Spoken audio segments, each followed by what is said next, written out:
എല്ലാവരും സുഖാസനത്തിൽ അവനവന് പറ്റിയ ആസനത്തിൽ സുഖം തോന്നുന്ന ആസനത്തിലിരിക്കുക. കണ്ണുകൾ അടയ്ക്കുക. ചിന്മുദ്രയിൽ കൈകൾ പിടിക്കുക. മുട്ടിനോട് ചേർത്ത് കൈകൾ താഴെ വയ്ക്കുക.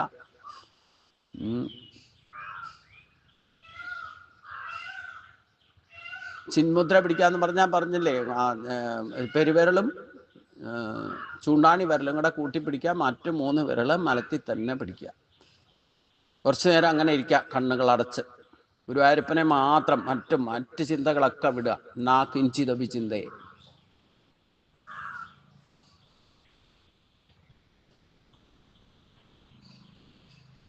തൻ്റെ ആത്മശക്തിയെ പറ്റി മാത്രം ചിന്തിക്കുക, മറ്റൊന്നും ചിന്തിക്കരുത്.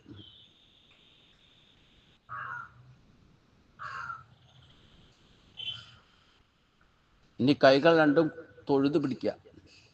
അത് ഈ വിശുദ്ധി ചക്രത്തിൻ്റെ തൊണ്ടക്കുഴിയുടെ അവിടെ പെരുവിരലിൻ്റെ 2 കൈയിൻ്റെയും അറ്റം തൊടാൻ ഭാഗത്തിന് തൊഴുതു പിടിക്കുക.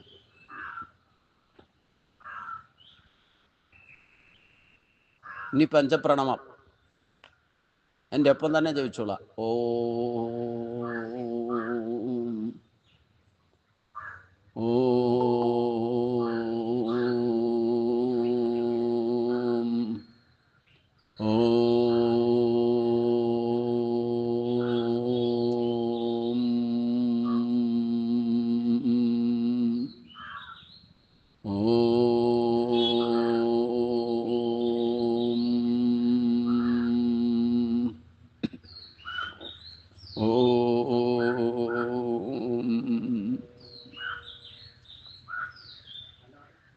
ഓം ശുക്ലാംബരധരം വിഷ്ണു ശശിവർണം ചതുർഭുജം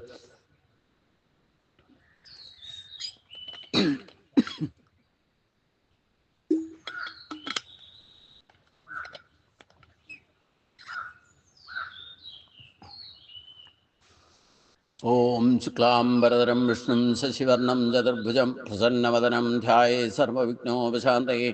ഓം ശണ്ഡാകാരം ഭുജഗശയനം പത്മനാഭം സുരേശം വിശ്വാധാരം ഗഗനസദൃശം മേഘവർണം ശുഭാംഗം ലക്ഷ്മീകാന്തം കമലദയനം യോഗിഭിർധ്യാനഗമ്യം വന്ദേ വിഷ്ണും ഭവൈരം സർവലോകൈകനാഥം.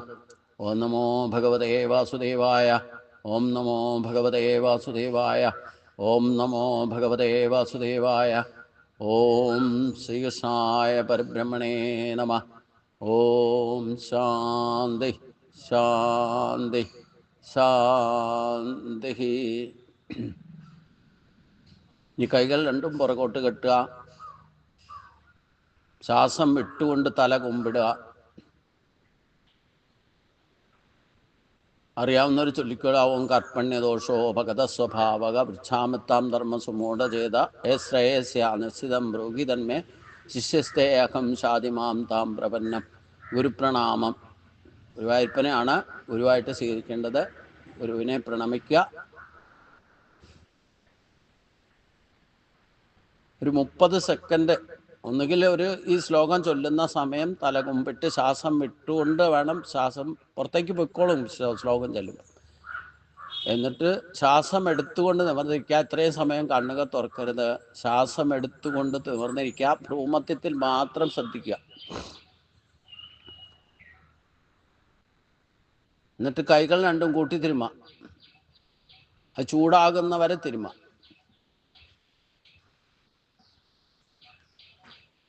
ആ ചൂട് നെറുകയിലും മുഖത്തും 2 കൈയും കമഴ്ത്തി വെച്ചുകൊണ്ട് ആ ചൂട് പകർന്നു കൊടുക്കുക. കണ്ണുകൾ നേരിട്ട് തൊടരുത്. പിന്നെ മുഖവും ശരീരവും കൈകളും പതുക്കെ പതുക്കെ തലോടിക്കൊണ്ട് ചിന്മുദ്രയിലേക്ക് തന്നെ തിരിച്ചു വരിക.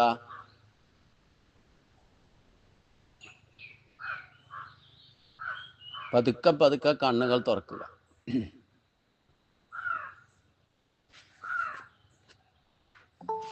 ഇനി റിലാക്സ് ആയിട്ട് ഇരിക്കുക.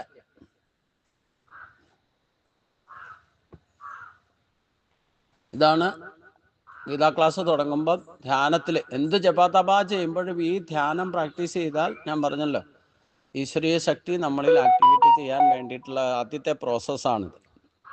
ആ ഒരു ഈശ്വരശക്തി നമ്മളിൽ പൂർണ്ണമായിട്ട് ദൈവാധീനമായിട്ട് നിന്നില്ലെങ്കിൽ ഇത് നമുക്ക് പൂർത്തീകരിക്കാനും, അല്ലെങ്കിൽ അത് വേണ്ട വ്യക്തി മനസ്സിലാക്കിക്കൊണ്ട് ഗീതയിലെ രഹസ്യം മനസ്സിലാക്കണം. വാക്യാർത്ഥമൊക്കെ നിങ്ങൾക്ക് പഠിക്കാൻ വിഷമമൊന്നുമില്ല, പുസ്തകത്തിൽ എഴുതിയേക്കണം, വായിക്കാം. അതിലെ രഹസ്യം മനസ്സിലാക്കണം. അതിന് ഈശ്വരൻ്റെ സാന്നിധ്യവും കൂടെ അല്ലേ, ഈശ്വരൻ്റെ കൃപയില്ലെങ്കിൽ സാധിക്കില്ല എന്നർത്ഥം. ഭഗവാൻ പറയാതെ പറഞ്ഞ ചില കാര്യങ്ങളുണ്ട് ഇതിൻ്റെ അന്തർഗതമായിട്ട്. അതാണ്. അപ്പം നമുക്ക് ആദ്യം ഇന്ന് ക്ലാസ് തുടങ്ങുന്നത് ഗീതാ മഹാത്മ്യമാണ്. ഗീതാ മഹാത്മ്യം ഗീത പാരായണം ചെയ്യുന്നതിന് മുമ്പും സമ്പൂർണ്ണ പാരായണം നടത്തിയാൽ അവസാനവും പാരായണം ചെയ്യണം എന്ന് ഗീതാ മഹാത്മ്യം തന്നെ പറയുന്നുണ്ട്. അപ്പോൾ ഗീതാ മഹാത്മ്യം എടുത്തിരിക്കുന്നത് വരാഹപുരാണത്തിൽ നിന്നാണ്. വരാഹപുരാണത്തിലെ ഒരു പ്രധാനപ്പെട്ട ഭാഗമാണ് ഈ ഗീതാ മഹാത്മ്യം, 23 ശ്ലോകങ്ങൾ. മഹാത്മ്യം എന്ന് പറഞ്ഞാൽ എന്താ? അതിൻ്റെ ഗീതയുടെ മഹത്വം പറയുന്ന, ശാസന വ്യവസ്ഥിതി എന്ന് പറഞ്ഞാൽ ശാസ്ത്രം എങ്ങനെ അനുസരിക്കണം എന്ന് പറയുന്നതാണ്. അതെങ്ങനെയാണ് ഉപാസിക്കേണ്ടത് എന്ന് ഗീതാ മഹാത്മ്യത്തിൽ വരാഹപുരാണത്തിലൂടെ മനസ്സിലാക്കുന്നുണ്ട്. യജ്ഞമൂർത്തിയായിരിക്കുന്ന വരാഹമൂർത്തി ഈ ഗീതാശാസനത്തിലാണ് നിലനിൽക്കുന്നത്. ഭൂമിയെ പോലും രക്ഷിക്കുന്നത് ഈ ശാസന വ്യവസ്ഥിതിയിലാണ്. അതുകൊണ്ടാണ് എപ്പോഴും ഭൂമിയെ കൂടെ ഇരുത്തിയേക്കണം. പുറത്തു വിട്ടാൽ നമ്മൾ നശിപ്പിക്കും. അതുകൊണ്ടാണ് ഭഗവാൻ കൂടെ നിർത്തിയിരിക്കുക. പുറത്ത് കുറച്ച് അതിൻ്റെ കൂടെ ഇരുത്തിയെന്ന് പറഞ്ഞാൽ അതിൻ്റെ എസൻസ്, പഞ്ചഗുണങ്ങളും പഞ്ചഭൂതങ്ങളുടെ ഗുണങ്ങൾ മുഴുവൻ സമ്പന്നമായിരിക്കുന്നത് ഈ ഭൂമിയിലാണ്, ഈ മണ്ണിലാണ്. അത് പൂർണ്ണമായിട്ട് എത്രയാ ശ്രമിച്ചാലും, ആര് ശ്രമിച്ചാലും പൂർണ്ണമായിട്ട് ഇല്ലാതെയാക്കാൻ സാധിക്കില്ല. അതുകൊണ്ടാണ് ആ പഞ്ചഗുണങ്ങളെ നിലനിർത്താൻ വേണ്ടിയിട്ടുള്ള ഉത്തരവാദിത്തമാണ് യജ്ഞമൂർത്തിയായിരിക്കുന്ന വരാഹമൂർത്തിക്കുള്ളത്. അത് കേരളത്തിൽ പ്രത്യേകിച്ചും ഈ മധ്യസ്ഥാനത്തിരിക്കുന്ന വരാഹമൂർത്തിയാണ് കേരളത്തിൻ്റെ ആ ദൈവിക സമ്പത്ത്, ഇല്ലെങ്കിൽ ആ ഗോഡ്സ് ഓൺ കൺട്രി എന്ന് പറഞ്ഞാൽ ആ പരശുരാമൻ കരുതി തന്നിരിക്കുന്ന ആ ഒരു ഗുണത്തെ വരാഹമൂർത്തിയാണ് അത് നിലനിർത്താനുള്ള ഉത്തരവാദിത്തം ഏറ്റിരിക്കുന്നത്. അതിനാണ് ഇവിടെ പ്രതിഷ്ഠിച്ചിരിക്കുന്നത് എന്നർത്ഥം. കേരളത്തിൻ്റെ ഏകദേശം മധ്യഭാഗത്താണ് ഈ ക്ഷേത്രം സ്ഥിതി ചെയ്യുന്നത്. അതുകൊണ്ട് ആ വരാഹ പുരാണ അന്തർഗതമാണ് ഗീതാ മഹാത്മ്യം. അത് എങ്ങനെയാണ് ഉപാസിക്കേണ്ടത്, അതിൻ്റെ ശാസനം എന്താണ് ഉദ്ദേശ ലക്ഷ്യം, അതുകൊണ്ട് ഉദ്ദേശിക്കുന്നത് എന്താണ് എന്നതാണ് ഇതിലെ അന്തർഗതമായിരിക്കുന്ന പ്രത്യേകിച്ചും 10 ശ്ലോകങ്ങളാണ് അതിൻ്റെ രഹസ്യം പറയുന്നത്. പിന്നീടുള്ള ഭാഗമൊക്കെ നമ്മൾ എങ്ങനെയാണ് അത് നിത്യജീവിതത്തിൽ, നിത്യനൈമിത്യ കർമ്മത്തിൽ നമ്മൾ ഗീതാശാസനത്തെ അനുസരിക്കേണ്ടത്, അഥവാ ഗീത എങ്ങനെ ഉപാസിക്കണം എന്ന് പറയുകയാണ്. അതാണ് ഈ അദ്ദേഹത്തിലെ ഈ 23 ശ്ലോകം കൊണ്ട് ഉദ്ദേശിക്കുന്നത്. അപ്പോൾ ആദ്യത്തെ ശ്ലോകം ശ്രദ്ധയോടെ കേൾക്കുക. അത് പാരായണം ചെയ്യുന്ന ഒപ്പം തന്നെ നിങ്ങൾക്ക് ഞാൻ ബുക്ക് വാട്സപ്പിൽ ഇട്ടിട്ടുണ്ട്. PDF ഉള്ള പുസ്തകം എടുത്ത് നോക്കിയാൽ തന്നെ അതിലും ഉണ്ട്. ഗീതാ പ്രസിൻ്റെ ബുക്കിൽ മാത്രമേ ഗീതാ മഹാത്മ്യം ഉള്ളൂ. പിന്നെ ബാക്കിയുള്ളതൊക്കെ ആരൊക്കെയാ ഗീതാ മഹാത്മ്യം ശരിക്കും മനസ്സിലാക്കിയിട്ട് പ്രിൻ്റ് ചെയ്തിരിക്കുകയെന്ന് പറയല്ല. ഗുരുവായൂർ ഇറങ്ങുന്ന പുസ്തകത്തിൽ പോലും ഗീതാ മഹാത്മ്യം ഇല്ല. ഉണ്ടെങ്കിൽ ആരോ ചുരുക്കി കൊടുത്ത ശ്ലോകങ്ങളൊക്കെയാണ് അതിൽ പ്രകടമാക്കിയിട്ടുള്ളത്. അപ്പോൾ അതുകൊണ്ട് ഗീതാ മഹാത്മ്യത്തോടു കൂടി വേണം ഗീത വായിക്കാൻ. അത് ശാസന വ്യവസ്ഥയിൽ തന്നെ പറയുന്നുണ്ടെന്നർത്ഥം. അപ്പോൾ ശാസനം എന്ന് പറഞ്ഞാൽ എന്താ? ഗീതാശാസ്ത്രത്തെ അനുസരിക്കുന്നതിനാ ശാസനം എന്ന് പറയുന്നത്. അതുകൊണ്ടാണ് അർജുനൻ പറഞ്ഞതും എന്നെ ശിക്ഷിക്കണമെങ്കിൽ, ശാസിക്കണമെങ്കിൽ ശാസിച്ചുള്ളൂ എന്ന് പറഞ്ഞു കഴിഞ്ഞാൽ ഈ ശാസ്ത്രം എന്താണെന്ന് ശരിക്കും പ്രാക്ടിക തലത്തിൽ എങ്ങനെ ഉപയോഗിക്കണമെന്ന് എന്നെ പഠിപ്പിച്ചു തരണമെന്ന് ഭഗവാനോട് അർജുനൻ ആവശ്യപ്പെടുന്നതനുസരിച്ചുകൊണ്ടാണ് ഗീതാ ശ്രേയസ്കരമായിട്ട് ഭഗവാൻ ഇത്രയധികം വിസ്തരിച്ച് പറഞ്ഞത്. അത് ശരിക്കും 18 മിനിറ്റ് കൊണ്ട് തന്നെ ഭഗവാൻ അർജുനിലേക്ക് ഇത് സന്നിവേശിപ്പിച്ചു. നമുക്ക് മനസ്സിലാക്കാൻ 18 ദിവസമായാലും ചിലപ്പോൾ പോരാ. കാരണം നമ്മൾ ഈ ഭൗതിക ബന്ധങ്ങളിൽ, ലൗകിക ബന്ധങ്ങളിൽ കുടുങ്ങിയിരിക്കുക. അതിനെ ഈശ്വരൻ്റെ കൃപ അർജുനന് ലഭിച്ചുകൊണ്ടാണ് 18 നിമിഷം കൊണ്ടൊക്കെ സാധിച്ചത്. ചിലപ്പോൾ ഒറ്റ ക്ലിക്കിൽ ഇതൊക്കെ ക്ലിക്കാവും. പക്ഷേ ഭഗവാന്റെ കൃപ എപ്പോൾ ലഭിക്കണം? നമ്മുടെ കർമ്മബന്ധനം ഉള്ളത് കൊണ്ട് അങ്ങനെയൊന്നും എളുപ്പം ക്ലിക്കാവില്ല എന്നർത്ഥം. അപ്പോൾ ആദ്യത്തെ ശ്ലോകത്തിൽ തന്നെ ഭൂമിദേവിയും വിഷ്ണുദേവനും തമ്മിലുള്ള സംവാദമായിട്ടാണ് ഈ ഗീതാ മഹാത്മ്യം പറയുന്നത്. ഇവിടെ ഭൂമിദേവിയാണ് ഭഗവാന്റെ അടുത്ത് ചെന്നിട്ട് ചോദിക്കുന്നുണ്ട്. ധരോവാച എന്നാണ് തുടങ്ങുക. ഭൂമിദേവി പറഞ്ഞു ഭഗവാന്റെ അടുത്ത് ചെന്നിട്ട് എന്താ പറഞ്ഞത്? ഭഗവാൻ പരമേശാന ഭക്തിർ അഭിചാരണി പ്രാരാബ്ധം പൂജമാനസ്യ കഥം ഭവതി ഹേ പ്രഭു. നമ്മളിപ്പോൾ പല പ്രാവശ്യം വായിച്ചിട്ടുണ്ട്. ആർക്കും വായിക്കാനൊന്നും ബുദ്ധിമുട്ടില്ല എന്ന് തോന്നുന്നു. അപ്പം അതുകൊണ്ട് ഭൂമിദേവി പറഞ്ഞു, അതിൻ്റെ അർത്ഥം എന്താണെന്ന് ചോദിച്ചാൽ ഭഗവാനെ പ്രാരാബ്ധം അനുഭവിച്ചു കൊണ്ടിരിക്കുന്നവന് ചാഞ്ചല്യമില്ലാത്ത ഭക്തി എങ്ങനെ ഉണ്ടാകും എന്നാണ് ചോദിക്കുക. ഇതാണ് ആദ്യത്തെ ശ്ലോകം തന്നെ. ഭൂമിദേവി ഭഗവാൻ വിഷ്ണുവിൻ്റെ അടുത്ത് എന്നിട്ട് ചോദിച്ചു. ഈ ഭക്തന്മാർക്ക് വേണ്ടിയിട്ടാണ് ഭൂമിദേവി ചെന്ന് ചോദിക്കുന്നത്. നമുക്ക് അചഞ്ചലമായ ഭക്തി ഉണ്ടാകണം. ചാഞ്ചല്യ ഭക്തിയാണ് നമുക്കുള്ളത്. അതുകൊണ്ട് എന്തുകൊണ്ടാണ് ചാഞ്ചല്യ ഭക്തി ഉണ്ടാകുന്നത്? ഈ പ്രാരാബ്ധം അനുഭവിച്ചു കൊണ്ടിരിക്കുമ്പം ചഞ്ചലാവസ്ഥയിലാണ് നമുക്ക് ഭക്തി പ്രകടമാകും. അപ്പോൾ ആ അചഞ്ചലമായ ഭക്തിയിലേക്ക് എത്തണം എന്നുണ്ടെങ്കിൽ എങ്ങനെയാണ് ഉണ്ടാവുക എന്നാണ് ഭൂമിദേവി ചോദിക്കുന്നത്.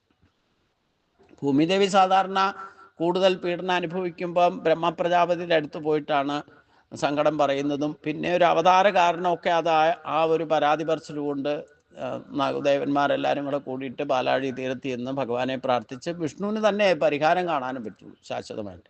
ബാക്കി ഈ ബ്രഹ്മാവിഷ്ണു മഹേശ്വരന്മാരൊക്കെ ഭഗവാന്റെ കീഴിൽ തന്നെ വരുന്നവരാണ്. അതുകൊണ്ട് ഇവരെല്ലാവരും കൂടെ ദേവന്മാരെല്ലാം കൂടെ പോയിട്ട് അവിടെ പോയിട്ട് പുരുഷ സൂക്തമൊക്കെ ജപിച്ച് തൃപ്തിപ്പെടുത്തി സ്തുതിച്ചിട്ടൊക്കെയാണ് അതിന് ഭൂമിദേവിയുടെ സങ്കടം തീർക്കാനുള്ള മാർഗമായിട്ടാണ് ഭഗവാൻ പലപ്പോഴും അവതാരം എടുത്തു വന്നിട്ടുള്ളത്. ഇവിടെ ഭൂമിദേവി ഡയറക്റ്റാണ് വിഷ്ണുവിൻ്റെ അടുത്തേക്ക് പോകണം. എന്നിട്ട് ഭക്തന്മാർക്ക് വേണ്ടിയിട്ടാണ് സംസാരിക്കുന്നത്. കാരണം ഈ ഭക്തി ഇല്ലാത്തവരാണ് ഭൂമിയെ നശിപ്പിക്കുന്നത്. ഈ ഭക്തി ഉള്ളവർ പോലും ഡെഡിക്കേറ്റഡ് അല്ല. എന്താ കാരണം? അചഞ്ചലമായ ഭക്തിയില്ല. അത് അചഞ്ചലമായ ഭക്തി ഉണ്ടാകാതിരിക്കാൻ എന്താ കാരണം? ഈ പ്രാരാബ്ധം അനുഭവിക്കാൻ വേണ്ടിയിട്ടാണല്ലോ നമ്മളൊക്കെ വന്ന് ജനിച്ചിരിക്കുന്നത്. അപ്പോൾ ഇത് വായിക്കാൻ ഒന്ന് ശ്രദ്ധിച്ചോളൂ, ഒപ്പം വായിച്ചോളൂ. ഭഗവാൻ ധരോവാച ഭഗവാൻ പരമേശാന ഭക്തി അഭിചാരണി പ്രാരാബ്ധം പൂജമാനസ്യ കഥം ഭവതി ഹേ പ്രഭോ. ഇതാണ് ഭൂമിദേവിയുടെ ആദ്യത്തെ ചോദ്യം.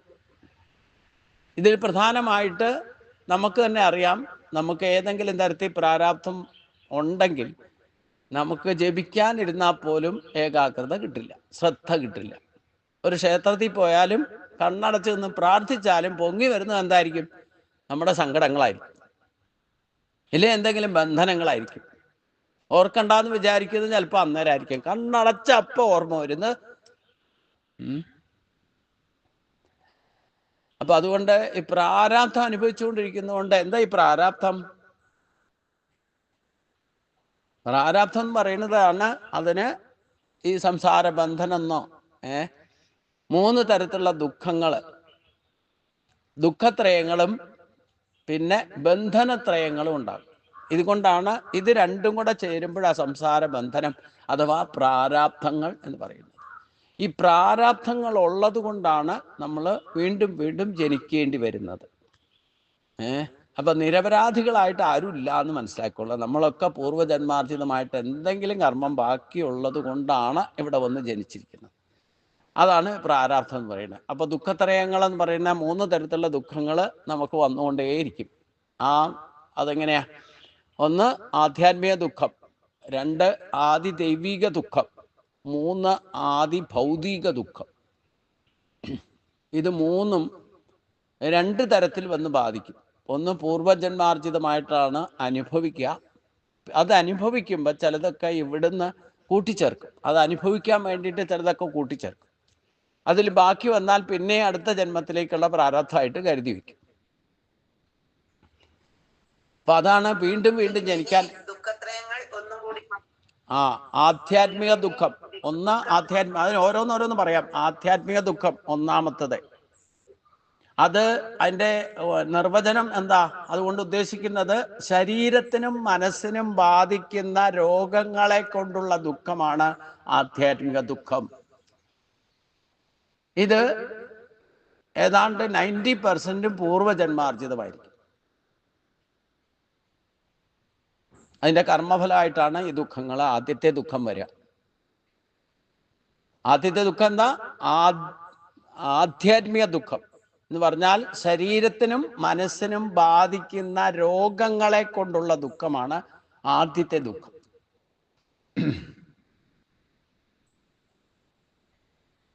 രണ്ടാമത്തത് ആദിദൈവീക ദുഃഖം. ഈ ആദ്യത്തേത് വന്നാൽ ഓട്ടോമാറ്റിക്കായിട്ട് മറ്റും വരും. ഫോളോ അപ്പാ. ആദിദൈവിക ദുഃഖം എന്ന് പറയുന്ന അനുഭവം എന്തായിരിക്കും? അത് ശരീരത്തിനും മനസ്സിനും ഉണ്ടാകുന്ന ചഞ്ചലാവസ്ഥ. അതായത് ഇന്നത്തെ ഭാഷയിൽ പറഞ്ഞാൽ ടെൻഷൻ. ജലദോഷം വരുമോ എന്ന് വിചാരിച്ചാൽ മതി, അത് ചഞ്ചലാവസ്ഥയ്ക്ക് കാരണമാവും. അല്ലേ? വീട്ടിൽ ഒരാൾക്ക് ജലദോഷം വന്നിട്ടേ അത് എനിക്കും വരുമോ എന്ന് ചിന്തിച്ചാൽ മതി, ആ വൈറസ് നിങ്ങളുടെ ശരീരത്തിൻ്റെ അടുത്തെത്തും. പിന്നെ പ്രാണമയ കോശം പിടിച്ച് അകത്തിടും. മനസ്സുകൊണ്ട് തയ്യാറാകും ഈ വൈറസിനെ സ്വീകരിക്കാൻ. സംശയിച്ച ഒപ്പം വരും, ഉറപ്പാ. സംശയാത്മ വിനശ്യതി.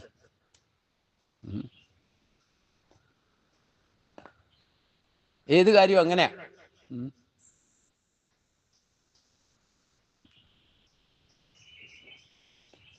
അപ്പോൾ അത് പ്രത്യക്ഷത്തിൽ നമുക്കിന്ന് എന്ത് കാര്യത്തിനും ടെൻഷൻ ഇരുന്നായിരിക്കാൻ പറ്റില്ല, നടന്നാൽ നടക്കാൻ പറ്റില്ല, ഭക്ഷണം കഴിക്കാതിരുന്നാൽ സമാധാനത്തോടെ കഴിക്കാൻ പറ്റാതിരിക്കുക, അനുഭവിച്ചറിയാൻ അല്ലേ, നമുക്ക് എന്ത് സൗകര്യം ഉണ്ടെങ്കിലും വേണ്ട വിധത്തിൽ അനുഭവിക്കാനുള്ള ആ ഒരു സന്ദർഭം ഇല്ലാതെ വരുന്നതൊക്കെ ഈ ദൈവിക ദുഃഖം കാരണം. ദൈവാധീനം ഇല്ലെങ്കിൽ നമുക്ക് ഒരിക്കലും എന്തൊക്കെ ഉണ്ടെങ്കിലും മനസ്സമാധാനം എന്ന് പറയുന്നത് ഉണ്ടാവില്ല.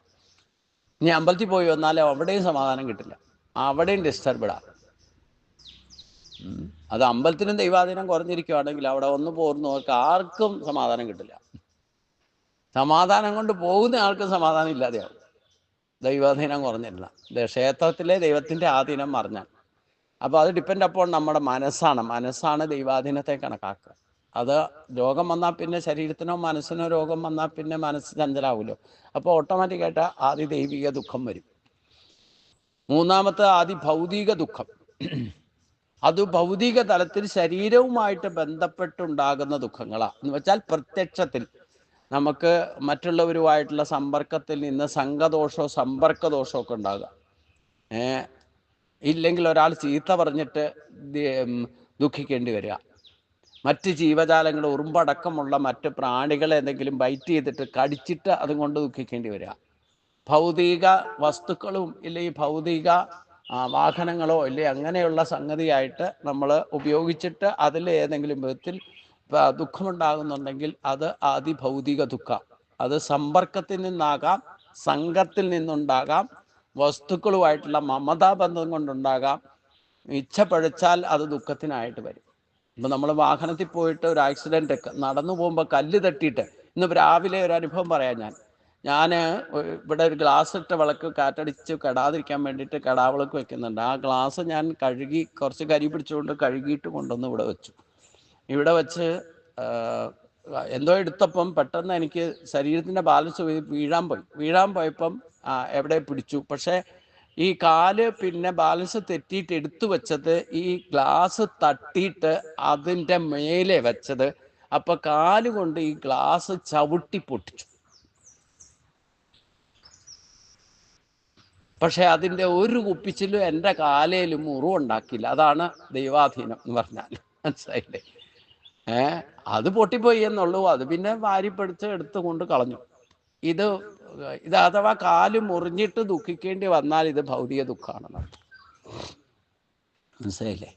അപ്പം ഇങ്ങനെ നമ്മൾ ചെയ്യുന്ന കർമ്മങ്ങളിൽ നിന്ന് വെറുതെ നടന്നു പോകുമ്പം നമ്മൾ കല്ല് തട്ടിയിട്ട് പരിക്ക് പറ്റിയിട്ട് ദുഃഖിക്കേണ്ടി വന്ന ഏതെങ്കിലും ജീവി ഒന്നൊന്നുമല്ല. ഇന്ന് രാവിലെ ആ പുറത്തുള്ള ബൾബ് ഓഫ് ചെയ്യാൻ പോയപ്പം അതിൻ്റെ സ്വിച്ചിൽ കുളവി മറ്റേ ഉണ്ടല്ലോ കടന്നൽ, അതുണ്ടായിരുന്നു. അത് കയ്യിൽ കുത്തി.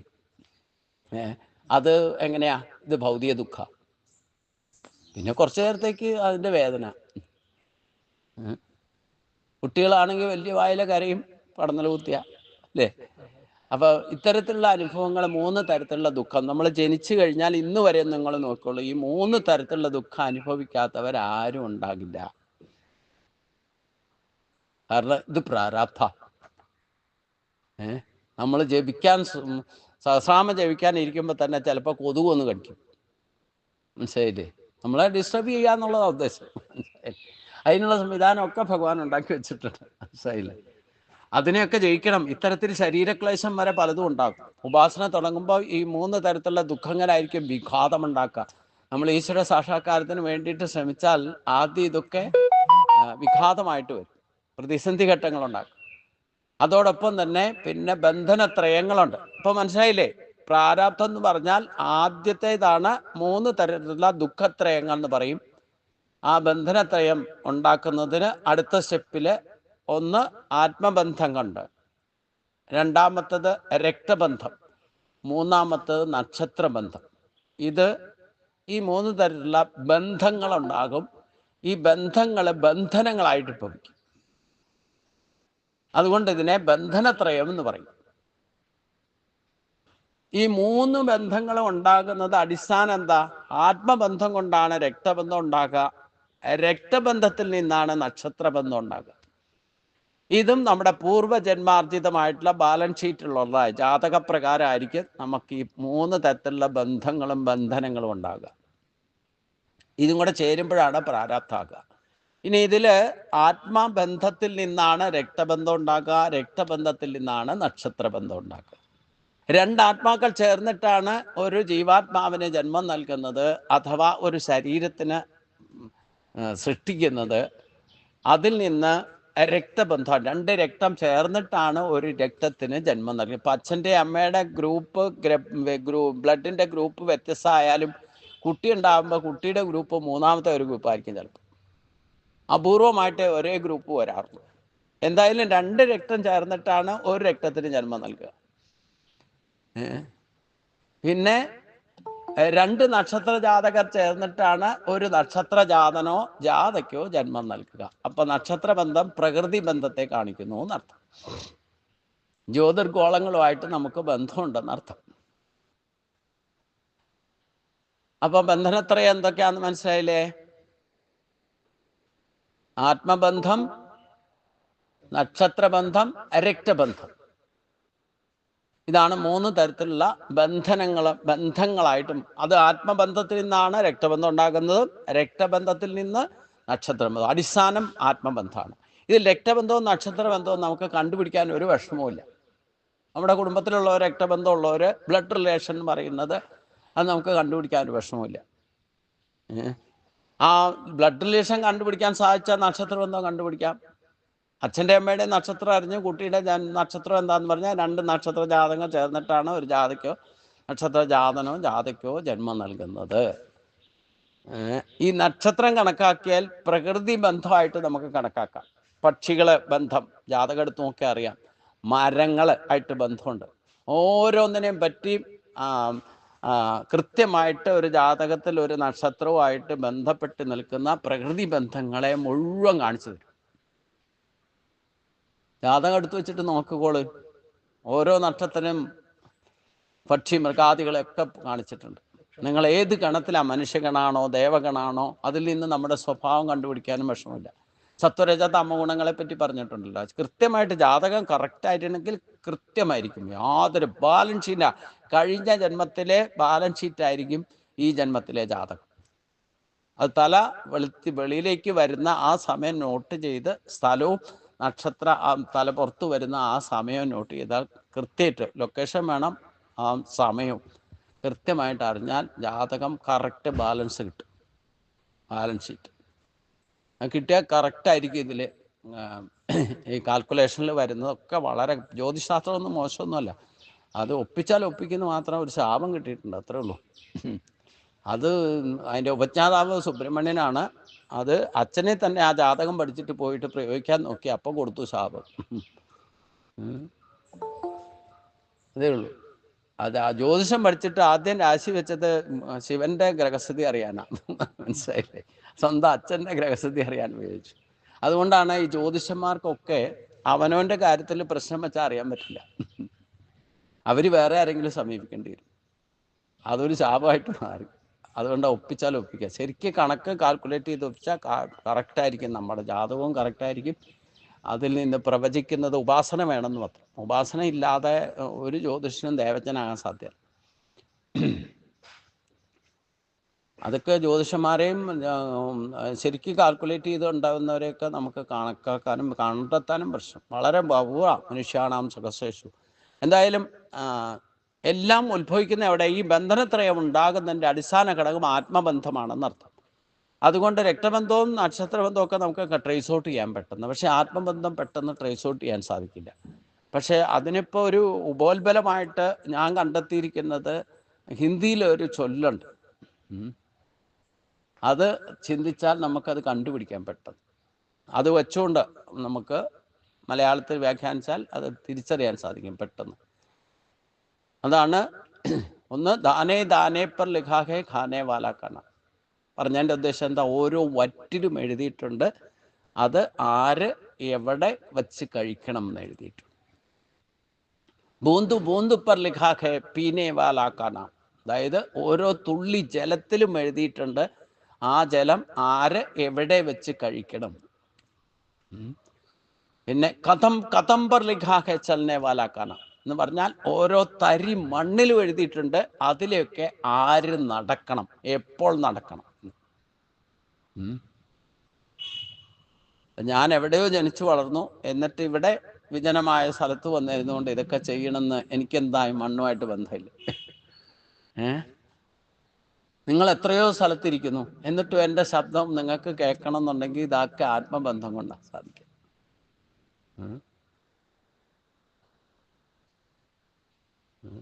അപ്പം ഈ ബന്ധനത്രയങ്ങളിൽ അടിസ്ഥാനം ആത്മബന്ധമാണ്.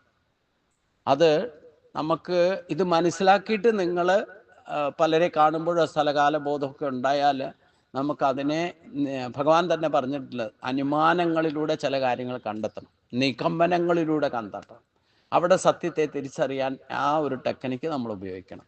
അപ്പോൾ നമുക്ക് സാധാരണഗതിയിൽ നോക്കിയാൽ ചില ആൾക്കാരെ കണ്ടാൽ നമുക്ക് പ്രത്യേകം ഒരിക്കലും പരിചയമില്ല, ആദ്യമായിട്ട് കാണുവാണെങ്കിൽ അവരോടൊരു അറ്റാച്ച്മെൻറ്റും മമതയൊക്കെ തോന്നും, പെട്ടെന്ന് അടുക്കാനുള്ള ടെൻഡൻസിയൊക്കെ ഉണ്ടാകും.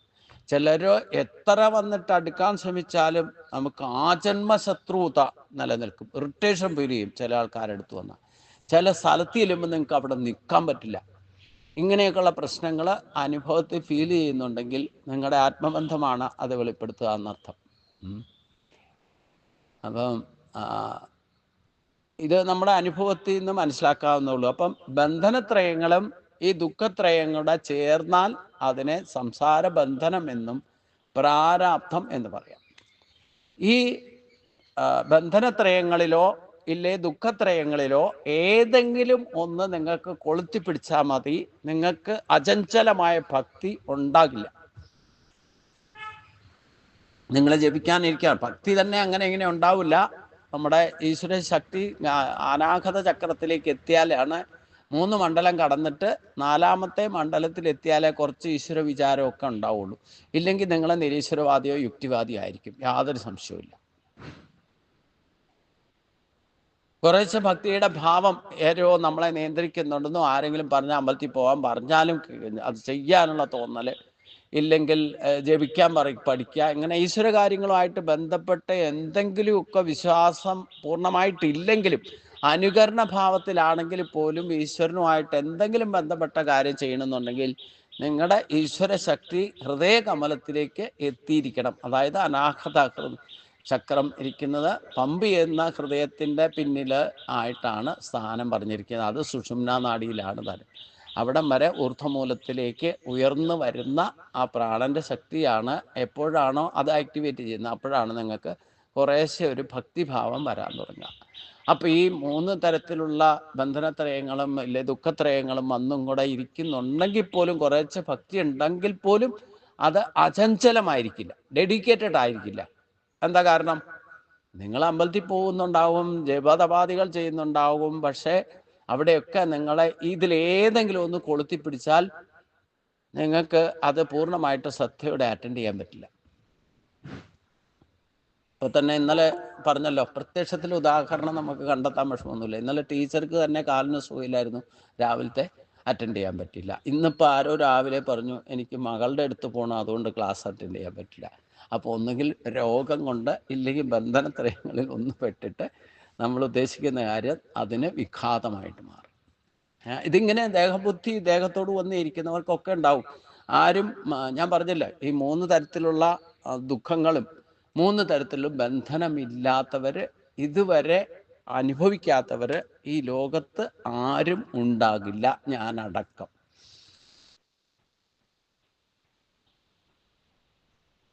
അപ്പൊ ഈ പ്രാരാബ്ധങ്ങൾ അനുഭവിക്കുന്നവരാണെങ്കിലും അചഞ്ചലമായ ഭക്തി ഉണ്ടാകാൻ എന്ത് ചെയ്യണം എന്നാണ് ഭൂമിദേവി ഭഗവാനോട് ചോദിച്ചത്. അപ്പൊ നമുക്ക് ഇത് പൂർണ്ണമായിട്ട് പ്രാരാബ്ധം ഒഴിവാക്കാനും പറ്റില്ല. അപ്പോൾ അത് ഒഴിവാക്കാതെ എങ്ങനെ ഇത് പ്രാരാബ്ധത്തെ അനുഭവിച്ചുകൊണ്ട് തന്നെ നമുക്ക് കർമ്മശുദ്ധി വരുത്താൻ സാധിക്കും. അപ്പൊ അതിനെന്ത് ചെയ്യണം എന്നാണ് ഭൂമിദേവി ചോദിക്കുന്നത്. ഭൂമിയിലുള്ള ഈ ജീവജാലങ്ങൾക്ക് വേണ്ടിയിട്ടാണ് ഭൂമിദേവി ഇങ്ങനെ ഒരു ചോദ്യം ചോദിക്കുന്നത്. കാരണം ഈ പ്രാരാബ്ധത്തിൽ പെട്ടിട്ട്, ഈ ബന്ധനത്രയത്തിൽ പെട്ടിട്ട് 50% നശിപ്പിക്കുന്ന ഭൂമിയാണ്. ഇതിന്റെ പ്രാരാബ്ധം മുഴുവൻ കൊണ്ട് ഈ തള്ളുന്നത് എവിടെയാ? നമ്മൾ കൊണ്ട് ഈ തള്ളുന്നത് ഈ ഭൂമിയിലാണ്. നമ്മൾ വരുന്നതും ജനിക്കുന്നതും തിരിച്ചു വരുന്നതും ഈ ഭൂമിയിലാണ്. ഇവിടുന്നാണ് ജന്മം എടുക്കുന്നത്. പഞ്ചഗുണങ്ങളും ഈശ്വരന്റെ ശക്തി ഭൂമി ദേവിക്ക് കൊടുത്തിട്ടുണ്ടെങ്കിലും അത് വേണ്ടവണ്ണം ഉപയോഗിക്കാനുള്ള വിശേഷ ബുദ്ധി തന്നിട്ടും മനുഷ്യനാണ് ഇതിനെ മലീനസമാക്കുന്നത്. അപ്പൊ വീണ്ടും വീണ്ടും പ്രാരാബ്ധത്തിലേക്കാ പോവുക. എത്രയൊക്കെ മലീനസപ്പെടുത്താൻ നോക്കിയാലും ഭൂമിയിലെ പഞ്ചഗുണങ്ങളായിട്ട് തന്നെ നിൽക്കും. അതാണ് നമുക്ക് വന്നു പോകാനുള്ള പ്രേരണ കിട്ടുന്നത്. ഇപ്പൊ ഞാൻ പറഞ്ഞല്ലോ, നമ്മുടെ ശരീരത്തിൽ നിന്ന് ജീവൻ വിട്ടുപോയാൽ 1 വർഷം കൊണ്ട് ഊർധ്വമൂലത്തിലെത്തിയാൽ വീണ്ടും അവിടുന്ന് പെയ്യുന്ന, അതും പഞ്ചഭൂതങ്ങളാ നിമിത്തം നമ്മളെ ഭൂമിയിലേക്ക് എത്തിക്കുന്നത്. ഹ്യൂമിഡിറ്റിയാണ്. ജലമോ ഇല്ലേ മഴക്കാറോ അത് താഴേക്ക് വന്ന് പതിക്കാം. മഴക്കാറ് കയറിയാലും അത് ജലമായിട്ട് ഭവിക്കുമല്ലോ ഭൂമിയിൽ എത്തണമെങ്കിൽ. എന്നിട്ട് ആ ജീവാത്മാവ് എവിടെയാണോ ജനിക്കേണ്ടത്, ആത്മബന്ധത്താൽ എവിടെയാണോ നിങ്ങൾ ജനിക്കേണ്ടത് അവിടെ തന്നെ വന്ന് വീഴും. എന്നിട്ട് അവിടെ വിളയുന്ന സസ്യലതാദികളിൽ നിന്നുണ്ടാകുന്ന ഭക്ഷണ പദാർത്ഥമാണ് അന്നമായിട്ട് ഭവിക്കുക. ആ അന്നത്തിൽ പ്രവേശിക്കുമ്പോൾ ഒറ്റ അന്നമയമായ ശരീരപ്രാപ്തിയായി. പിന്നെ ആ അന്നത്തെ അച്ഛനാരായിരിക്കണോ, പിതൃസ്ഥാനത്ത് ആര് വരണോ അവർ കഴിക്കുന്ന ഭക്ഷണത്തിലൂടെ ആ വ്യക്തിയുടെ ശരീരത്തിൽ കയറും. ശരീരത്തിൽ കയറിയ രേതസ്സായിട്ട് മാറിയാൽ പോലും കോടിക്കണക്കിന് ബീജങ്ങളാണ് ഒരു തുള്ളി ശുക്ലത്തിൽ ഉണ്ടാവുക. അതിൽ അണ്ടവുമായിട്ട് സങ്കല്പിച്ചിട്ട് ഒരാൾക്ക് സക്സസ് ആകാൻ സാധിക്കും. മനസ്സിലായില്ലേ? ഇതൊക്കെ നമ്മൾ ഗഹനമായിട്ട് ചിന്തിക്കേണ്ട കാര്യമാണ്. കോടിക്കണക്കിന് ബീജങ്ങളിൽ നമ്മൾ ജനിക്കേണ്ട ഏത് ബീജമാണോ അത് കൃത്യമായിട്ട് അണ്ടത്തിൽ പ്രവേശിച്ച് അത് ഭ്രൂണമായിട്ട് മാറും. എന്തൊരു സിസ്റ്റാന്നറിയാം. ഇതൊക്കെ ഓട്ടോമാറ്റിക് പ്രകൃതി, സർവ പ്രകൃതി ജായി കൂടെ എന്ന് പറഞ്ഞിട്ടുണ്ടല്ലോ.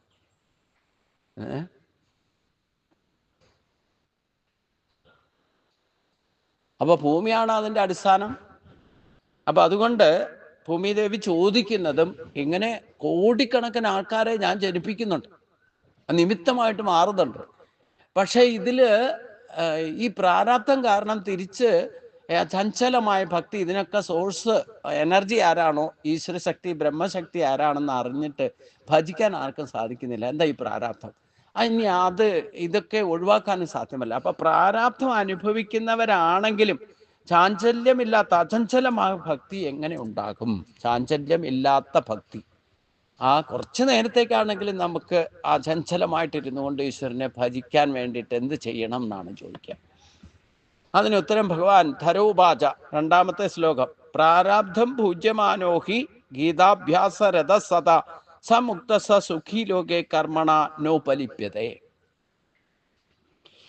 പ്രാരാബ്ധം അനുഭവിക്കുന്നവനാണെങ്കിലും, പ്രാരാബ്ധം പൂജ്യമാനോഹി പറഞ്ഞാൽ പ്രാരാബ്ധം ഭുജിക്കുന്നവരാണെങ്കിലും അഥവാ അനുഭവിക്കുന്നവരാണെങ്കിലും, ഗീതാഭ്യാസരഥസത, ഇവിടെ ഭഗവാനാണ് പറയുന്നതെന്ന് മനസ്സിലാക്കണം. ഒറ്റ ചോദ്യമുള്ളൂ ഭൂമിദേവിയുടെ, അതിൻ്റെ ഉത്തരം ഇനി പറയുന്നത് മുഴുവൻ ഭഗവാനാണ്. എന്താ? ഒരൊറ്റ വാക്യം പറഞ്ഞു. എന്താ? പ്രാരാബ്ധം അനുഭവിച്ചുകൊണ്ടിരിക്കുന്നവനാണെങ്കിലും ഗീതാഭ്യാസരഥസത സമുക്ത സലോകി സുഖീ ലോകെ കർമ്മണ നോ ഫലിപ്യതേ. പ്രാരാബ്ധം അനുഭവിക്കുന്നവനാണെങ്കിലും ഈ പറയുന്ന ബന്ധനത്രയങ്ങളും ദുഃഖത്രയങ്ങളും ഒക്കെ അനുഭവിക്കാൻ വേണ്ടിയിട്ട് അവിടെ ഒന്ന് ജനിച്ചിരിക്കുന്നതെന്ന് പറഞ്ഞു. അതില്ലാതെ ആക്കിയിട്ട് നിങ്ങൾക്ക് ഭജിക്കാന്ന് വിചാരിച്ചാൽ നടക്കില്ല, അത് ഉറപ്പിച്ചോളാം. അപ്പൊ ഇത് അനുഭവിച്ചുകൊണ്ട് തന്നെ നമുക്ക് എങ്ങനെ അചഞ്ചലമായ ഭക്തിയിലേക്ക് വരാം? അതിന് പ്രാരാബ്ധം അനുഭവിക്കുന്നവനാണെങ്കിലും ഗീതാ പഠനത്തിൽ സദാ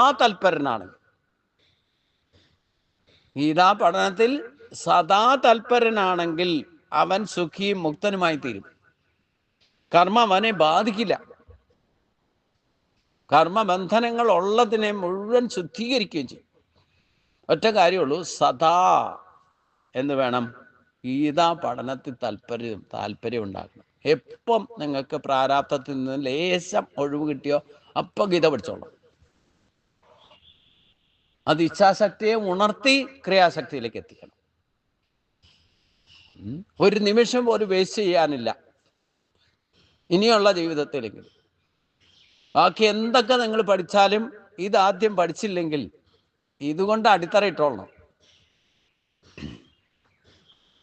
അങ്ങനെയാണെങ്കിൽ നിങ്ങളുടെ പൂർവ്വജന്മാർജിതമായിട്ടുള്ള ഈ പ്രാരാബ്ധം മുഴുവൻ ഒന്ന് നിങ്ങളിത് ഒഴിവാക്കാൻ വേണ്ടിയിട്ട് ശ്രമിക്കുകയൊന്നും വേണ്ട. അതിന് വേണ്ടിയിട്ട് മസിൽ പിടിച്ച് സെക്യൂരിറ്റി ഒന്നും ഏർപ്പെടുത്തണ്ട. ഈ ഗീതാ പഠനത്തിൽ സദാ താല്പര്യമുണ്ടായാൽ നിങ്ങളിലുള്ള പ്രാരാബ്ധം മുഴുവൻ കുറേശ്ശെ നിങ്ങളെ വിട്ടുപോകും.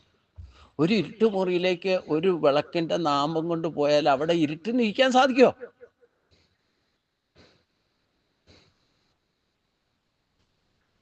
അപ്പം അതുകൊണ്ട് രണ്ടാമത്തെ ശ്ലോകം, പ്രാരാബ്ധം പൂജ്യമാനോഹി ഗീതാഭ്യാസരഥ സദാ സ മുക്ത സ സുഖി ലോകേ കർമ്മണോ ന ഫലിപ്യത. ഇതിൽ നിങ്ങളെ 10 ശ്ലോകങ്ങളാണ് ശരിക്ക് ശ്രദ്ധിച്ച് പഠിക്കേണ്ടത്. പിന്നെ പഠിക്കാൻ അതെങ്ങനെയാണ് ഉപാസിക്കേണ്ടത്. ഇപ്പം സദാ താല്പര്യം ഉണ്ടാകണം എന്ന് പറഞ്ഞു. അതെങ്ങനെയാണ് ഉപാസിക്കേണ്ടതെന്നാണ് പിന്നീടുള്ള ശ്ലോകങ്ങളിൽ 13 ശ്ലോകങ്ങളിൽ പറയുന്നത്. അപ്പോൾ 10 ശ്ലോകത്തെ ശരിക്കും പഠിക്കണം ഗീതാ മഹാത്മ്യം. അപ്പോഴേ താല്പര്യം തന്നെ ഉണ്ടാകണം, അതിൻ്റെ മഹത്വം മനസ്സിലാക്കിയ.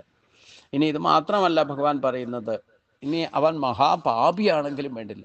പൂർവജന്മാർജിതമായിട്ട് മഹാപാപിയായിരുന്നാലും മഹാപാപാതി ഗീതാധ്യാനം കരോചിത് സ്പർശം ന കുർവന്തി നളിനീതളം അമ്പുവത്. താമരയിൽ ജലം എങ്ങനെ പറ്റിപ്പിടിക്കുന്നില്ലയോ, ജലത്തിൽ വളരുന്ന താമരപ്പൂവിൻ്റെ അല്ലെങ്കിൽ ആ താമര ചെടിയുടെ ഇല ഒരിക്കലും ജലത്താൽ നനയ്ക്കപ്പെടുന്നില്ല, അത് ജലത്തിലാണ് വളരുന്നത്. പക്ഷേ അതേപോലെ ഗീതാധ്യാനം ചെയ്യുന്നവന്, ഗീതാധ്യാനം ചെയ്യാന്ന് പറഞ്ഞാൽ എന്താ, ധ്യാനം എന്ന് പറഞ്ഞാൽ എന്താ, യോ ധാരയതി ഇതി ധർമ്മ എന്ന് പറയുന്നുണ്ടെങ്കിൽ ആദ്യത്തെ ധർമ്മം എന്താ, ഗീത ധ്യാനിക്കുക. ധാര മുറിയാതെ ഒഴുകുന്ന എണ്ണ പോലെ ഒരേ വിഷയത്തെ ചിന്തിക്കുക എന്നർത്ഥം. എന്ന് പറഞ്ഞാൽ ഗീതാശാസ്ത്രം ഒരു ശ്ലോകം പഠിച്ചിട്ടാണെങ്കിലും അതേപ്പറ്റി മാത്രം ചിന്തിക്കുക. അതാണ് ഗീതാധ്യാനം ചെയ്യുന്നവനെ മഹാപാപം തുടങ്ങിയ പാപങ്ങളൊന്നും സ്പർശിക്കുന്നതേ അല്ല. എപ്രകാരം ജലത്തിൽ വളരുന്ന താമരയുടെ ഇലയെ ജലം സ്പർശിക്കാത്തത്. അപ്പം അതുകൊണ്ട് മഹാപാപാതി ഗീതാധ്യാനം കരുതി, അതായത് ഗീത പഠിച്ചിട്ട് അതേപ്പറ്റി വിചാരം ചെയ്യണം എന്നർത്ഥം. അപ്പോൾ നിങ്ങളിലുള്ള മഹാപാപങ്ങൾ ഉണ്ടെങ്കിൽ പോലും അതൊക്കെ ഇല്ലാതെ വരും. എന്ന് മാത്രമല്ല പിന്നീട് പുതിയതായിട്ട് ഒരു പാപവും നിങ്ങൾ ചെയ്യുമല്ലോ, സ്പർശിക്കുക തന്നെ ഇല്ല. അതുകൊണ്ട് ആദ്യം എന്താ ചെയ്യേണ്ടതെന്നാണ് ഇനി പറയുക. ഗീതായ പുസ്തകം എത്ര പാഠപ്രവർത്തത്തെ തത്ര സർവാണി തീർത്ഥാനി പ്രയാഗാദീനി തത്രവി. ആദ്യം കരുതേണ്ടത് എന്താ, ഒരു ഗീതാപുസ്തകം കരുതുക. ഗീതാപുസ്തകം ഉള്ളിടത്തും ഗീതാ പഠനം നടക്കുന്നിടത്തും പ്രയാഗാദി സകല തീർത്ഥങ്ങളുടെയും സാന്നിധ്യം ഉണ്ടാകും. ഗീതാ പുസ്തകം നിങ്ങളുടെ കയ്യിൽ എത്തിയിട്ടുണ്ടെങ്കിൽ തന്നെ ഗുരുവായൂരപ്പൻ നിങ്ങളുടെ അടുത്ത് വന്നു എന്ന് വിചാരിച്ചോളാം. എന്നാൽ തെറ്റിദ്ധാരണ ഉണ്ടാക്കുന്ന ചില ആൾക്കാർ നമ്മുടെ ഇടയിലുണ്ട്. ഗീതാ പുസ്തകം വയ്ക്കരുതെന്നും ഗീതാ ചിത്രം വീട്ടിൽ സൂക്ഷിക്കരുതെന്നും ഒക്കെ പ്രചരിപ്പിക്കുന്നവരുണ്ട്. കാരണം എന്താ, ഒരു മഹായുദ്ധത്തിന് കാരണമായത് ഗീതോപദേശമാണെന്ന് തെറ്റിദ്ധരിച്ചു വെച്ചിട്ടുണ്ട്. എന്നിട്ട് അത് വീട്ടിൽ പുസ്തകം വച്ചാലോ അല്ലെങ്കിൽ ചിത്രം വച്ചാലോ അവിടെ മഹാഭാരത യുദ്ധം ഉണ്ടാകുമെന്ന് പറഞ്ഞ് പ്രകടിപ്പിച്ചിട്ടുണ്ട്. ഞാൻ ഗീതയെപ്പറ്റി ഇത്രയധികം ചിന്തിക്കാനും ഇങ്ങനെ ഒരു ഗീതാകാരനായിട്ട് മാറാനും കാരണം എൻ്റെ വീട്ടിലൊരു സുഹൃത്ത് വന്നിട്ട് എൻ്റെ സിറ്റ് ഔട്ടിലൊരു ഗീതാചിത്രം ഞാൻ വെച്ചിട്ടുണ്ടായിരുന്നു. അദ്ദേഹം എൻ്റെ അടുത്ത് വന്നിട്ട് പറഞ്ഞു, തിരുമേനി ഈ ചിത്രം എടുത്ത് മാറ്റിക്കോളൂ, ഇതിവിടെ വയ്ക്കാൻ പാടില്ല എന്ന് പറഞ്ഞു. ഞാൻ അന്നേരം അദ്ദേഹത്തോട് ഒന്നും പറയാൻ പോയില്ല. കാരണം എനിക്കൊന്നും അറിയില്ല. എന്തോ ഒരു ബുദ്ധി തോന്നി, ഈ ചിത്രം ഇവിടെ വെക്കണം എന്ന് തോന്നി. ഗീതാചിത്രം കിട്ടി, അതവിടെ കൊണ്ടുവന്ന് വെച്ചു. അതോ ആരോ തന്നതോ, ഞാൻ പോയി വാങ്ങിയതുമല്ല. പിന്നെ അവിടെ ഇരിക്കുമ്പോഴൊക്കെ ഞാൻ ഈ ഗീതാചിത്രം തോന്നിയിട്ട് എന്തുകൊണ്ടാണ് ഇതിവിടെ വെക്കരുത് വെക്കരുതെന്ന് പറയുന്നത് എന്തുകൊണ്ടാ എന്ന് അത് തന്നെ വിചാരം ചെയ്തു. ആ വിചാരം ചെയ്തപ്പോഴാണ് ഇതിൻ്റെ അർത്ഥം എന്താ എന്ന് മനസ്സിലായി. എന്തുകൊണ്ടാണ് ഇവിടെ ഗീതാചിത്രം വെച്ചാൽ മഹാഭാരത യുദ്ധം ഉണ്ടാകുമെന്ന് പറയാൻ എന്താ കാരണം? മഹാഭാരത യുദ്ധത്തിൻ്റെ കളമാണല്ലോ നമ്മൾ ചിത്രത്തിൽ കാണുക. ഗീതാചിത്രത്തിൽ അതിൽ രഥം കാണും, 4-5 കുതിരകളെ കുത്തി. ചില ചിത്രത്തിലൊക്കെ 4 കുതിരകളെ ഉള്ളൂ, ചിലയിടത്ത് 5 കുതിര കാണാം. എന്തായാലും വെളുത്ത കുതിരകൾ, അതിൻ്റെ കടിഞ്ഞാൻ പിടിച്ചിരിക്കുന്ന ഭഗവാൻ, അതിൽ രഥത്തിലിരിക്കുന്ന വിഷണ്ണായിരിക്കുന്ന അർജുനൻ. ഇത്രയും രഥത്തിൽ കാണാനുള്ളൂ. ബാക്കിയുള്ളവർക്ക് നിശ്ചല. യുദ്ധത്തിൽ കുറേ പടയും കുതിരയൊക്കെ കാണാനുണ്ട്, കുറേ ആൾക്കാരെയും കാണാനുണ്ട്. പക്ഷേ ഇതിൽ പ്രധാനമായിട്ട് ഹൈലൈറ്റ് കാണിച്ചിരിക്കുന്നത് എന്താ? രഥം, വെളുത്ത കുതിരകൾ, അതിനൊരു കടിഞ്ഞാൺ, അത് പിടിച്ചിരിക്കുന്ന ഭഗവാൻ, അതോടൊപ്പം വിഷണ്ണനായിരിക്കുന്ന അർജുനൻ. അപ്പൊ അതിനെ കോർഡിനേറ്റ് ചെയ്തൊന്ന് ചിന്തിച്ചു നോക്കി. രഥം എന്ന് പറയുന്നത് നമ്മുടെ ശരീരമാണ്. അതിൽ കുതിച്ചു പായുന്ന വെളുത്ത 5 കുതിരകളാണ് പഞ്ചേന്ദ്രിയങ്ങൾ. അതിൻ്റെ കടിഞ്ഞാൺ മനസ്സാണ്. അത് പിടിച്ചിരിക്കുന്നത് ബുദ്ധി സ്ഥാനത്ത് നിൽക്കുന്ന ഭഗവാനാണ്. അത് തളർന്ന വിഷനായിട്ട് കെട്ടിമുറുക്കി വച്ചിരിക്കുന്ന ജീവാത്മാവിനെയാണ്. അപ്പൊ ശരീരമാകുന്ന രഥത്തിൽ കുതിച്ചു പായുന്ന കുതിരകളാകുന്ന ഇന്ദ്രിയങ്ങൾ എങ്ങോട്ട് പോകണം എന്ന് പറഞ്ഞാലും ഭഗവാൻ നയിക്കാനായിട്ട് നിൽക്കുക. മനസ്സാണ് കുതിര, അല്ല കടിഞ്ഞാൺ. ഈ പഞ്ചേന്ദ്രിയങ്ങളാണ് കണ്ണ്, മൂക്ക്, നാക്ക്, ത്വക്ക്. ഈ പഞ്ചേന്ദ്രിയങ്ങൾ എന്ന് പറയുന്ന പഞ്ചജ്ഞാനേന്ദ്രിയങ്ങളാണ്. അതിൽ 2 കുതിരകളെ സൂക്ഷിച്ചാൽ തന്നെ ബാക്കിയുള്ളതൊക്കെ അതിൻ്റെ പിന്നിലേ നിൽക്കുള്ളൂ. കാഴ്ചശക്തിയും കേൾവി ശക്തിയും. ഒന്നുകിൽ കണ്ടതിൻ്റെ പിന്നാലെ, അല്ലെ കേട്ടതിൻ്റെ പിന്നാലെ ഓടുക.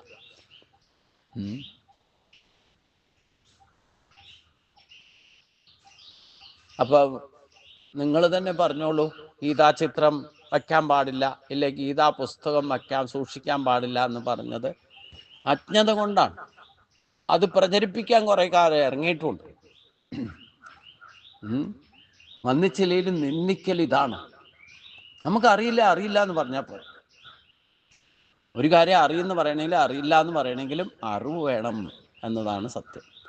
അപ്പം അതുകൊണ്ട് ഇന്നു മുതൽ ഗീതാ ചിത്രമോ ഗീതാ പുസ്തകമോ നിങ്ങളുടെ കയ്യിലോ ഗ്രഹത്തിലോ ഉണ്ടെങ്കിൽ അവിടെ ഗുരുവായൂരപ്പൻ്റെ സാന്നിധ്യം ഉണ്ടാകും എന്ന് മനസ്സിലാക്കോളൂ.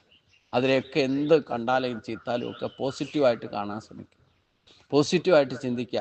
ഇതാണ് ഗീതാധ്യാനം എന്ന് പറഞ്ഞാൽ. ഞാൻ ഗീത പഠിക്കുന്നതിന് മുമ്പ് തന്നെ ഈ ചിത്രത്തെ ധ്യാനിച്ച് എന്താ അതിൽ നിന്ന് വന്നത്, എന്താണ് അതിൽ നിന്ന് പ്രകാശിച്ചത്, അതുകൊണ്ട് എന്നെ ആ ഒരൊറ്റ ചിന്താഗതി കൊണ്ട് എന്നെ ഗീതാകാരനാക്കി. ഇല്ലേ, എൻ്റെ പ്രാരാബ്ധങ്ങൾ ഒന്നൊന്നായിട്ട് ഒഴിഞ്ഞു പോകാൻ തുടങ്ങി. പ്രാരാബ്ധം ഉണ്ടായിരുന്നെങ്കിൽ ഞാനിവിടെ വന്നിരിക്കുമോ? എനിക്ക് പ്രാരാബ്ധമൊന്നുമില്ല. അതുകൊണ്ടാണ് ഇവിടെ വന്നിരിക്കണേ.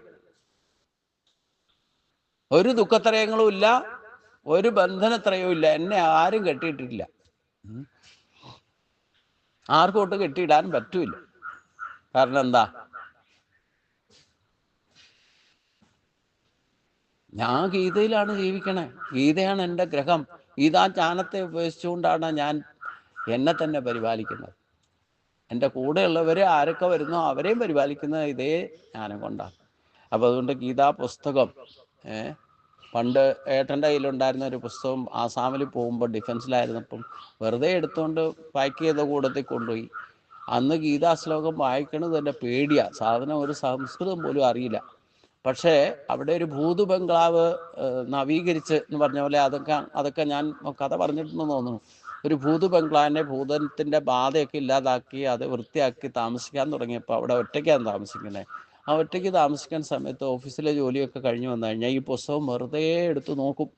എന്നിട്ട് അതിൻ്റെ ശ്ലോകമൊന്നും തൊടില്ല, അതൊന്നും ഒരു കടിച്ചാൽ പൊട്ടില്ല എന്നുള്ള. എന്നിട്ട് പിന്നെ അതിൻ്റെ താഴെ ആ ശങ്കര ഭാഷ്യമാണ് ആ പുസ്തകം. അതിൽ അവസാനം അതിൻ്റെ സംക്ഷിപ്തം പച്ച മലയാളത്തിൽ എഴുതിയിട്ടുണ്ടാവും. അത് വെറുതെ വായിക്കും. അങ്ങനെയൊക്കെയാണ് ഗീത പഠനം ഞാൻ തുടങ്ങിയെന്ന് വേണേൽ പറയാം. പിന്നെ എൻ്റെ ഒരു കുടുംബത്തിൽപ്പെട്ട ഒരാൾ എന്താ പറഞ്ഞേ, യോഗയൊക്കെ സൂര്യനമസ്കാരമൊക്കെ പറഞ്ഞ കാര്യം യോഗയൊക്കെ ഞാൻ കുറേശ്ശെ ചെയ്യാൻ തുടങ്ങിയപ്പോൾ എന്നെ ഗൈഡ് ചെയ്തിരുന്ന ഒരു മുത്തശ്ശനുണ്ടായിരുന്നു. എൻ്റെ അപ്പൻ്റെ സ്ഥാനത്താണ് നിൽക്കുക. അപ്പോൾ അദ്ദേഹം ഇടയ്ക്കിടയ്ക്ക് മാസത്തിലോ ഒരിക്കലോ വല്ല എന്തെങ്കിലും കാര്യങ്ങളും വീട്ടിലെ കാര്യങ്ങളൊക്കെ, അന്ന് കത്തുകളാണ്. അപ്പോൾ ആ കത്ത് എഴുതിയാൽ അന്ന് ഞാനത് കത്തുകളൊന്നും എടുത്തു വെച്ചിട്ടില്ല കേട്ടോ. ഇപ്പം എനിക്കത് നിരാശ തോന്നുന്നു. കാരണം എന്താ, അദ്ദേഹം ഓരോ കത്ത് എഴുതുമ്പോഴും അതിലൊരു ഗീതയുടെ ഒരു ശ്ലോകവും അതിൻ്റെ വ്യാഖ്യാനവും അവസാനം ചേർത്തിട്ടുണ്ടാവും. അന്ന് ഗീത ഒരു ചുക്കും അറിയാമല്ലോ, ഈ ശ്ലോകം വായിക്കുക തന്നെ ഇല്ല. അതിൻ്റെ താഴെ എഴുതിയത് എന്താന്ന് അത് വായിച്ചാലും ഒരു ചുക്കും മനസ്സിലാവും. ഇങ്ങനെയൊക്കെ ഗീതാ പഠനം ഇങ്ങനെയൊക്കെയാ തുടങ്ങിയെന്ന് വേണേൽ പറയാം. പക്ഷേ അതൊക്കെ അന്ന് കത്തുകളൊക്കെ എന്താ പറഞ്ഞേ വന്നാലും അത് ഒരു പ്രാവശ്യം വായിച്ചിട്ട് നമ്മൾ എവിടെയെങ്കിലും ഇടും, സൂക്ഷിച്ചു വെക്കലുമില്ല. അന്ന് ഗീതയുടെ മഹത്വം എന്താണെന്നും അറിയില്ല, അതുകൊണ്ട് അതെടുത്ത് സൂക്ഷിച്ചു. പക്ഷേ ഇപ്പം ഗീത കൈകാര്യം ചെയ്യുന്നതാണെങ്കിൽ എപ്പോഴും ആ കത്തുകളൊക്കെ സൂക്ഷിക്കേണ്ടതായിരുന്നു എന്ന് ഇപ്പോൾ തോന്നുന്നു. പക്ഷേ കഴിഞ്ഞ കാര്യം പറഞ്ഞിട്ട് കാര്യമില്ലോ. എന്തായാലും നിങ്ങൾ യാതൊരു സംശയവും വേണ്ട, ഗീതാ പുസ്തകം ഒരെണ്ണം എപ്പോഴും കരുതിക്കോളൂ കയ്യിൽ. ഹാൻഡ് ബുക്ക് ആയിരിക്കണം, ബാഗിലുണ്ടായിക്കോട്ടെ, എവിടെ പോകുമ്പോഴും. നമ്മൾ കിടക്കുന്നിടത്തും അവനവൻ്റെ റൂമിലും ഒരു ഗീതാപുസ്തകം എപ്പോഴും കരുതി വയ്ക്കും. ഗുരുവായൂരപ്പൻ്റെ സാന്നിധ്യം ഉണ്ടാകും, യാതൊരു സംശയമില്ല. ഇത് മാത്രമല്ല, തത്ര സർവാണി തീർത്ഥാനി പ്രയാഗാദീനി തത്രവൈ. ഗീതാപുസ്തകം ഉള്ളിടത്തും ഗീതാ പഠനം നടക്കുന്നിടത്തും പ്രയാഗാദി സകല തീർത്ഥങ്ങളുടെയും സാന്നിധ്യമുണ്ടാകും എന്നാണ് പറഞ്ഞത്. മഹാവിഷ്ണുവാണ് പറയണത്, ഞാനല്ല. പിന്നെയും ഭഗവാൻ പറയാണ്, സർവേ ദേവാംശ ഋഷയോ യോഗിന പന്നകാശയെ ഗോപാല ഗോപികാവാപി നാരദോദ്ധവ പാർഷദേ സഖായോ ജായതേ ശിക്രം എത്ര ഗീത പ്രവർത്തതേ. ഇത് വായിക്കാനൊന്നും ബുദ്ധിമുട്ടുണ്ടാവുമെന്ന് എനിക്ക് തോന്നണില്ല.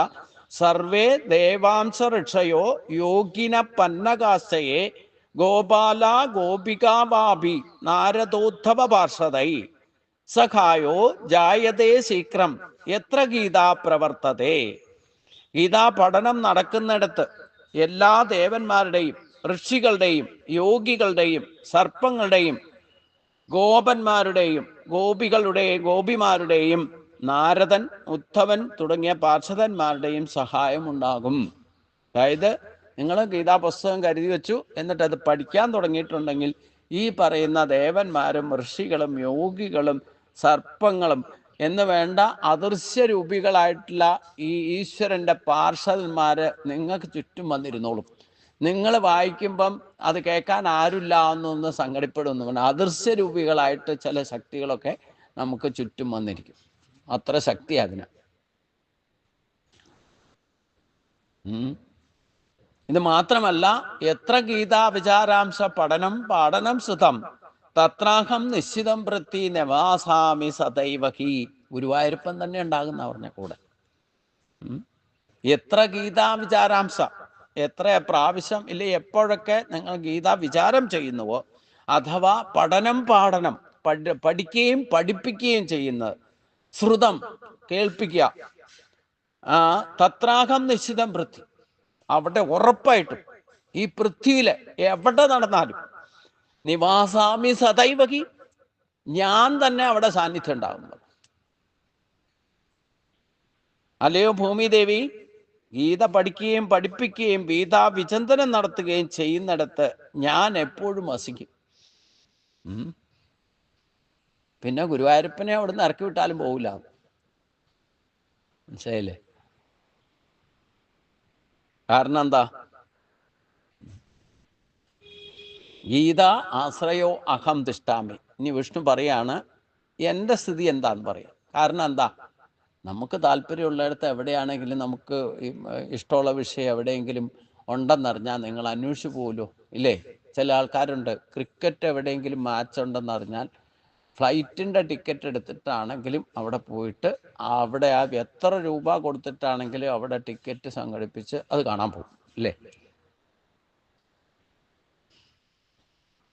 ഇതൊക്കെ ഭൗതിക തലത്തിൽ. ഒരു സിനിമ നല്ലത് വന്നാലോ, അതെ, എത്ര ദൂരമായാലും വേണ്ടില്ല, നിങ്ങൾ എങ്ങനെയെങ്കിലും അവിടെ പോകും. ഇപ്പം പിന്നെ ഓൺലൈനൊക്കെ ബുക്ക് ചെയ്തിട്ടൊക്കെ പോകാം, സൗകര്യം കുറച്ചുകൂടെ കൂടി അല്ലേ എന്ന് പറഞ്ഞ പോലെയാണ്. എവിടെ ഗീതാ പഠനം നടക്കുന്നോ, പഠിപ്പിക്കുന്നുണ്ടോ, അവിടെ ഗുരുവായൂരപ്പൻ വരുന്ന പറഞ്ഞേ. വിചാരം ചെയ്താൽ മതി. നമ്മൾ ഒറ്റയ്ക്ക് ഇരുന്നിട്ട് ഗീത പഠിച്ചിട്ടിരുന്ന് വിചാരം ചെയ്താൽ മതി, അവിടെ ഭഗവാന്റെ സാന്നിധ്യമുണ്ട്.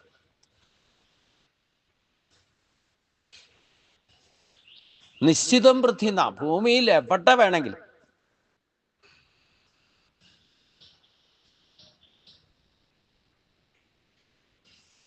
ആര് ചെയ്താൽ അവിടെ ബ്രാഹ്മണനോ ക്ഷത്രിയ, കലിയുഗത്തിൽ പിന്നെ അങ്ങനെയുള്ള ചിന്തയെ വേണ്ട. മനുഷ്യരാരെങ്കിലും എവിടെയെങ്കിലും ഇത് ചെയ്യാൻ അധികാരം കൊടുത്തേക്കണവരൊന്നും ചെയ്യില്ല എന്ന് ഭഗവാൻ അറിയാം, കലിയുഗത്തിൽ പ്രത്യേകിച്ച്. ആര് ചെയ്താലും വേണ്ടില്ല, അവിടെ ഭഗവാന്റെ സാന്നിധ്യമുണ്ട്. ഇപ്പൊ പറഞ്ഞല്ലോ, അർഹത എല്ലാവർക്കും ഉണ്ട്, പ്രത്യേകിച്ചും മനുഷ്യജന്മം കിട്ടിയവർക്കൊക്കെ അർഹത. ആ അർഹതയിലേക്ക് എത്തിയത് തന്നെ മനുഷ്യജന്മത്തിലാണ്. എത്രയോ ജന്മങ്ങളായിട്ട് പട്ടിയും പൂച്ചയായിട്ടൊക്കെ നടന്ന് 84 ലക്ഷം സർക്കിൾ കടന്നു വന്നിട്ടാണ് ഈ വിശേഷബുദ്ധിയുള്ള ഇതൊക്കെ വിചാരം ചെയ്യാനുള്ള ശക്തിയോടുകൂടി മനുഷ്യനായിട്ട് ജന്മം കിട്ടിയേക്കണം. എന്നിട്ട് ചിത്തഭ്രമത്തോടു കൂടി ഓടി നടന്നാൽ ഇപ്പം എന്ത് ചെയ്യും? കഷ്ടമേ കഷ്ടമേ എത്ര നാളോ പരം ചിത്തഭ്രമത്തോടലഞ്ഞിടുന്നു എന്ന് നമ്മൾ കീർത്തനത്തിൽ പാടില്ലേ? അതേപോലെയാണ്. അതുകൊണ്ട് ഗീതാ വിചിന്തനം നടക്കുന്നിടത്തോ ഗീത പഠിക്കുകയോ പഠിപ്പിക്കുകയോ ചെയ്യുന്നിടത്ത് ഭഗവാന്റെ തന്നെ സാന്നിധ്യം ഉണ്ടാകും എന്നാണ് ഗുരുവായൂരപ്പൻ തന്നെ പറയുന്നത്. എന്ന് മാത്രമല്ല, ഗീത ആശ്രയോ അഹം തിഷ്ഠാമി ഗീതാമേ ചോ ഉത്തമം ഗ്രഹം ഗീതാജ്ഞാനം ഉപാസിത്യ ത്രീൻ ലോകാൻ പാലയാമ്യഹം. ഗീത ആശ്രയോ അഹം തിഷ്ഠാമി ഗീതാമേ ചോ ഉത്തമം ഗ്രഹം ഗീതാജ്ഞാനമുപാശ്രിത്യ ത്രീൻ ലോകാൻ പാലയാമ്യഹം. ഞാൻ തന്നെ ഗീതയെ ആശ്രയിച്ചാണ് നിലനിൽക്കുന്നത്. അതാണ് ഗീത ആശ്രയോ അഹം തിഷ്ഠാമി എന്ന് പറഞ്ഞാൽ, ഞാൻ തന്നെ ഗീതയെ ആശ്രയിച്ചാണ് തിഷ്ഠാമി, നിലനിൽക്കുക. അത് എൻ്റെ ഉത്തമ ഗ്രഹമാണ്. ഗീതാമേ ചോ ഉത്തമം ഗ്രഹം, ഗീത കൊണ്ട് നിർമ്മിച്ച ശ്രീകോവിലാണ് ഞാനിരിക്കുന്നത്. പിന്നെയോ ഗീതാജ്ഞാനം ഉപാസിത്യ, ഗീതാജ്ഞാനത്തെ ഉപാസിച്ചുകൊണ്ട് ആ ജ്ഞാനം ഉപയോഗിച്ചുകൊണ്ടാണ്, അതിനെ ആശ്രയിച്ചിട്ടാണ് ത്രീ ലോകാൻ പാലയാമ്യഹം, 3 ലോകങ്ങളെയും ഞാൻ പരിപാലിക്കുന്നത്. ഗീതയെ ആശ്രയിച്ച് ഞാൻ സ്ഥിതി ചെയ്യുന്നു, അതെൻ്റെ ഉത്തമ ഗ്രഹമാകുന്നു. ഗീതാജ്ഞാനത്തെ ആശ്രയിച്ചാണ് ഞാൻ 3 ലോകങ്ങളെയും രക്ഷിക്കുന്നത്. അപ്പൊ നമ്മളും ഗീതയെ ആശ്രയിച്ചുകൊണ്ട് നിലനിൽക്കണം.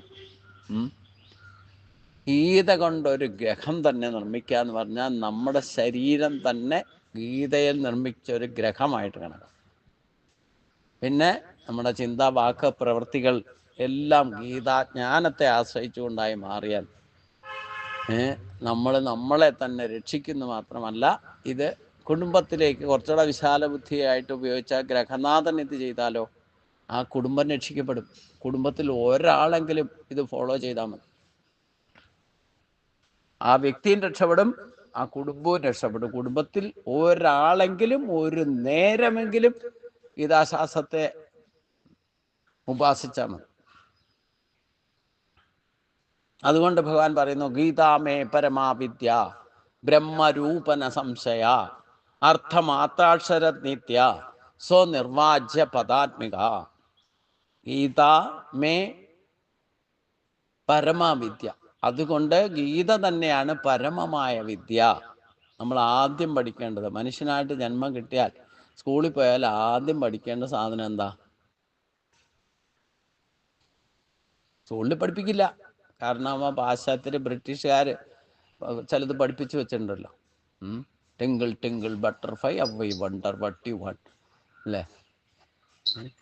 ഈ ദൃശ്യപ്രപഞ്ചത്തെ കണ്ടിട്ട് വണ്ടറടിച്ച് നിൽക്കാൻ ആ പാശ്ചാത്യർ പറഞ്ഞു. അത് കേട്ടിട്ട് വണ്ടറടിച്ച് നിൽക്കുക.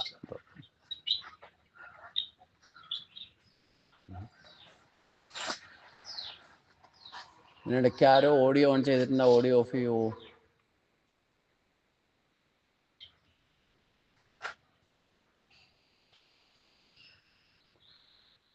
അപ്പോൾ ഇത് ഗുരുവായൂരപ്പൻ്റെ സ്വരൂപം തന്നെയാണ് ഗീതാശാസ്ത്രം. അതുകൊണ്ടാണ് ഗീതാ പുസ്തകം കയ്യിൽ സൂക്ഷിച്ചാൽ ഗുരുവായൂരപ്പൻ്റെ സാന്നിധ്യം ഉണ്ടാകുമെന്ന് പറഞ്ഞതിൻ്റെ കാര്യം എന്താ? ഗീതാ പുസ്തകം തന്നെ ഭഗവാൻ തന്നെ. ആ ഭഗവാന്റെ ബ്രഹ്മരൂപന സംശയം എന്ന് പറഞ്ഞു, അത് ഭഗവാന്റെ രൂപം തന്നെയാണ്, സംശയിക്കേണ്ട. ഇനി അർത്ഥ മാത്ര അക്ഷര നിത്യ സ്വനിർവാജ്യ പദാത്മിക. ഗീത എൻ്റെ ബ്രഹ്മസ്വരൂപമായിരിക്കുന്ന പരമവിദ്യയാകുന്നു. അർത്ഥമാത്രയാകുന്ന അക്ഷരത്തോടു കൂടിയതും ശാശ്വതവും എൻ്റെ അനിർവാജ്യമായ സ്ഥാനത്തോടു കൂടിയതുമാണ്. അതായത് ഒരിക്കലും നശിക്കാത്ത അർത്ഥമാത്രത്തോടു കൂടി എന്ന് പറഞ്ഞാൽ എന്താ? അതിലെ രഹസ്യം ഭഗവാന്റെ തന്നെ ശാസ്ത്രമാണ്, ഭഗവാന്റെ തന്നെ വിദ്യയാണ്. അതുകൊണ്ട് തന്നെ ആരൊക്കെ ഏതൊക്കെ തരത്തിൽ ഈ ഗീതാശാസ്ത്രത്തെ വ്യാഖ്യാനിക്കാൻ ശ്രമിച്ചാലും പരമമായതിൽ നിന്ന് ആർക്കും വ്യതിചലിക്കാൻ സാധ്യമല്ല. എത്ര വ്യാഖ്യാനങ്ങൾ ഇറങ്ങിയിട്ടുണ്ട്. ഓരോ പദം മുറിച്ചും അങ്ങോട്ടും ഇങ്ങോട്ടും കൂട്ടിയൊക്കെ എങ്ങനെ വ്യാഖ്യാനിച്ചാലും വേണ്ടില്ല, പരമമായ തത്വത്തിൽ നിന്ന് ആർക്കും വ്യതിചലിക്കാൻ സാധ്യമല്ല. അതുകൊണ്ട് ശാശ്വതവും സനാതനവുമായിരിക്കുന്ന എൻ്റെ അനിർവാജ്യമായ സ്ഥാനത്തോട് കൂടിയതാണ് ഗീതാശാസ്ത്രം അഥവാ ബ്രഹ്മവിദ്യയാണ്.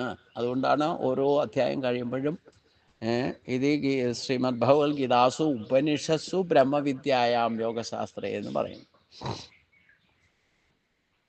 അപ്പം അതുകൊണ്ട് ഒരു സംസ്കൃത പദത്തിന് തന്നെ, ഞാൻ സംസ്കൃത പണ്ഡിതനൊന്നും അല്ല കേട്ടോ, എന്നാലും സംസ്കൃതത്തിലെ ഒരു വാക്കിന് 14 അർത്ഥങ്ങളുണ്ടെന്നാണ് പറയുക. ആ 14 അർത്ഥങ്ങൾ 14,000 പേര് വ്യാഖ്യാനിച്ചാലും അതിൻ്റെ പരമമായ തത്വത്തിൽ നിന്ന് ആർക്കും വ്യതിചലിക്കാനും സാധ്യമല്ല. പ്രണവ മന്ത്രത്തിൽ നിന്നാണ് സ്വയംകൃതമായിരിക്കുന്ന ഭാഷ സംസ്കൃതമുണ്ടായിരിക്കുന്നത്. ആ സംസ്കൃതത്തിൽ നിന്നാണ് ലോകത്തുപയോഗിക്കുന്ന സകല ഭാഷകളുടെയും ഉൽപ്പത്തി. അതുകൊണ്ട് ആ സംസ്കൃത പദത്തിൽ ചിട്ടപ്പെടുത്തിയിരിക്കുന്ന ഗീതാശാസ്ത്രം എടുത്താൽ ഓരോ പദത്തിനും നമ്മൾ വ്യാഖ്യാനിക്കാൻ പുറപ്പെട്ടു കഴിഞ്ഞാൽ ഓരോ അർത്ഥമാത്രാക്ഷര നിത്യ എന്ന് പറഞ്ഞു. ഏത് തരത്തിൽ വ്യാഖ്യാനിച്ചാലും വേണ്ടില്ല, ഏതൊക്കെ തരത്തിൽ അതിനെ കീറി മുറിച്ച് ഓപ്പറേറ്റ് ചെയ്താലും ശാശ്വതമായതും എൻ്റെ അനിർവാജ്യമായിരിക്കുന്ന സ്ഥാനത്തോടു കൂടിയത് ആ സ്ഥാനത്തെ ഇളക്കാൻ ആർക്കും സാധ്യമല്ല. അതായത് സനാതന ധർമ്മത്തിൻ്റെ അധിഷ്ഠാന പ്രതിഷ്ഠ ഈ ഗീതാശാസ്ത്രത്തിലുണ്ടെന്നർത്ഥം. ഇതെങ്ങനെ നമ്മുടെ മുമ്പിൽ വന്നത്? ഗീത എൻ്റെ ബ്രഹ്മസ്വരൂപമായിരിക്കുന്ന പരമവിദ്യയാണ്. അതുകൊണ്ട് മനുഷ്യൻ്റെ ഏത് കുലത്തിൽപ്പെട്ടവരായാലും ആദ്യം പഠിക്കേണ്ട വിദ്യ ഈ ഗീതാശാസ്ത്രം തന്നെയാണെന്നുള്ളതിൽ യാതൊരു സംശയവുമില്ല. അത് പഠിക്കുകയും പഠിപ്പിക്കുകയും ചെയ്താൽ തന്നെ നമുക്ക് സനാതന ധർമ്മത്തിൻ്റെ മൂല്യത്തെ നിലനിർത്താൻ സാധിക്കും എന്നർത്ഥം. അതെങ്ങനെ നമ്മുടെ മുമ്പിൽ എത്തിയത് എന്ന് പറയുകയാണ് 9ാമത്തെ ശ്ലോകത്തിൽ. ചിദാനന്ദേന കൃഷ്ണേന പ്രോക്താസോ മുഖതോ അർജുനം വേദത്രയീ പരാനന്ദ തത്വാർത്ഥ ജ്ഞാനസംയുത. ചിദാനന്ദമൂർത്തിയായിരിക്കുന്ന കൃഷ്ണനാൽ നേരിട്ട് അർജുനന് ഉപദേശിക്കപ്പെട്ട ഗീത പരമാനന്ദപ്രദവും തത്വാർത്ഥ ജ്ഞാനയുക്തവുമാകും. ഇപ്പം ചിദാനന്ദമൂർത്തി എന്ന് പറഞ്ഞാൽ അവിടെയാണ് ആ ജീവാത്മാ പരമാത്മ ഐക്യത്തെയാണ് ചിദാനന്ദമൂർത്തി. ജീവാത്മാ പരമാത്മ ഐക്യം എപ്പോൾ സംഭവിക്കുന്നോ അവിടെയാണ് ഈ സച്ച് ചിത്ത് ആനന്ദം അനുഭവിക്കാൻ സാധിക്കും. നമ്മുടെ മനസ്സിനെ ഏകാഗ്രമാക്കി ബുദ്ധിയെ ഉറപ്പിച്ച് ചിത്തശക്തിയെ ഉണർത്തുമ്പോഴാണ് ഈ ചിദാനന്ദ സ്വരൂപനാകുക. ആത്മാവ് എപ്പോഴും ചിദാനന്ദ സ്വരൂപം, ആനന്ദ സ്വരൂപമാണ്, ശാന്തി സ്വരൂപമാണ്. ആത്മാവിൻ്റെ സ്ഥിതി എന്താണെന്ന് വെച്ച് കഴിഞ്ഞാൽ എപ്പോഴും ശാന്തിയാണ്, ശാന്തി സ്വരൂപമാണ് ആത്മാ. അപ്പോൾ ഭഗവാൻ എപ്പോഴും ആത്മശാന്തി എപ്പോഴും പ്രസന്നചിത്തനായിരിക്കാൻ കാരണം എന്താ? ഭഗവാൻ എപ്പോഴും ആത്മസ്ഥിതിയിൽ നിൽക്കുന്നവനാണ്. നമ്മൾ ആത്മസ്ഥിതിയിലല്ലാത്തത് കൊണ്ടാണ് നമുക്ക് ഈ താപത്രയങ്ങളും ബന്ധനത്രയങ്ങളും നമ്മളെ പിടിക്കുന്നത്. പ്രാരാബ്ധം ഒന്ന് ഭവിക്കുന്നതും ഉള്ളത് ക്ലിയർ ആകാതെ ഇരിക്കാനും കാരണം എന്താ? നമ്മൾ ഭൗതിക തലത്തിലാണ് നിൽക്കുന്നതേ, ആത്മബോധ തലത്തിലല്ല എന്നർത്ഥം. ആത്മബോധ തലത്തിലേക്ക് ഉയർന്നാലോ പിന്നെ സകല ദുഃഖങ്ങളിൽ നിന്ന് മോചനം. അതുകൊണ്ടാണ് ഇവിടെ ചിദാനന്ദേന കൃഷ്ണേന എന്ന് പറഞ്ഞാൽ ചിത്ത് സത്ത് ആനന്ദത്തോടുകൂടി നിൽക്കുന്ന സ്വരൂപനെയാണ് കൃഷ്ണൻ എന്ന് പറയുന്നത് തന്നെ. പ്രോക്ത സ്വമുഖതോ അർജുനം, എന്ന് പറഞ്ഞാൽ ഭഗവാന്റെ മുഖത്ത് നിന്ന് അർജുനന് പറഞ്ഞു കൊടുത്തതും വേദത്രയീ പരാനന്ദ 3 വേദങ്ങളുടെയും അന്വർത്ഥമായിരിക്കുന്നതും തത്വാർത്ഥ ജ്ഞാനസംയ എല്ലാ തത്വങ്ങളുടെയും ജ്ഞാനത്തെ പ്രയോജനപ്പെടുത്തുന്നു എന്ന് പറഞ്ഞാൽ ചിദാനന്ദമൂർത്തിയായിരിക്കുന്ന കൃഷ്ണനാൽ നേരിട്ട് അർജുനന് ഉപദേശിക്കപ്പെട്ട ഗീത പരമാനന്ദപ്രദവും തത്വ അർത്ഥ ജ്ഞാനയുക്തവുമാണ്. ഇവിടെ സംശയമൊന്നുമില്ല. വേണ്ട വിധത്തിൽ പഠിച്ചു കഴിഞ്ഞാൽ പിന്നെ ഒരിക്കലും അതിൽ നിന്ന് നിങ്ങൾക്ക് വ്യതിചലിക്കാതെ തന്നെ നിലനിൽക്കാൻ സാധിക്കും. ഇതാണ് 9 ശ്ലോകങ്ങളിൽ ചിദാനന്ദമൂർത്തിയായിരിക്കുന്ന കൃഷ്ണനാൽ നേരിട്ട് അർജുനന് ഉപദേശിക്കപ്പെട്ട ഗീത പരമാനന്ദപ്രദവും തത്വാർത്ഥ ജ്ഞാനസംയുതവും ആകുമെന്ന് പറഞ്ഞുകൊണ്ട് ഇതിൻ്റെ മഹത്വത്തെ പറഞ്ഞു. ഇനി എങ്ങനെയാണ് നമ്മൾ ഇതിനെ ഉപാസനയിൽ എടുക്കേണ്ടത് അഥവാ പാരായണം ചെയ്യേണ്ടത് വിധത്തെയാണ്. അത് ഏത് തരത്തിൽ ഉപാസിക്കുന്നോ, അതായത് എത്ര അധ്യായം ദിവസവും വായിച്ചാൽ എങ്ങനെ അതിൻ്റെ ഫലത്തെ പറയാൻ, ഫലശ്രുതി എന്നും കൂടെ വേണേൽ പറയാം. അതിൻ്റെ നിത്യയുക്തമായിട്ട് ആര് ഗീതാശാസ്ത്രത്തെ പഠിച്ച് പാരായണം ചെയ്യുന്നുവോ അല്ലെ ഉപാസിക്കുന്നുവോ അത് ഏത് വിധത്തിൽ എത്ര അധ്യായം എത്ര ശ്ലോകങ്ങൾ ദിവസവും വായിച്ചാൽ അതിൻ്റെ ഫലത്തെ വേർതിരിച്ച് പറയുകയാണ്. അതാണ് ഇനിയുള്ള ശ്ലോകങ്ങളിൽ കൂടുതലായിട്ടുള്ളത്. അപ്പം യോ അഷ്ടാദശ ജപോ നിത്യം നരോ, ഇത് മനസ്സിലാക്കാൻ വിഷമമൊന്നുമില്ല. യോ അഷ്ടാദശ ജപോ നിത്യം നരോ നിശ്ചലമാനസക ജ്ഞാനസിദ്ധിം ലഭത്തെ സ ലഭത്തെ തതോ യാതി പരംപദം.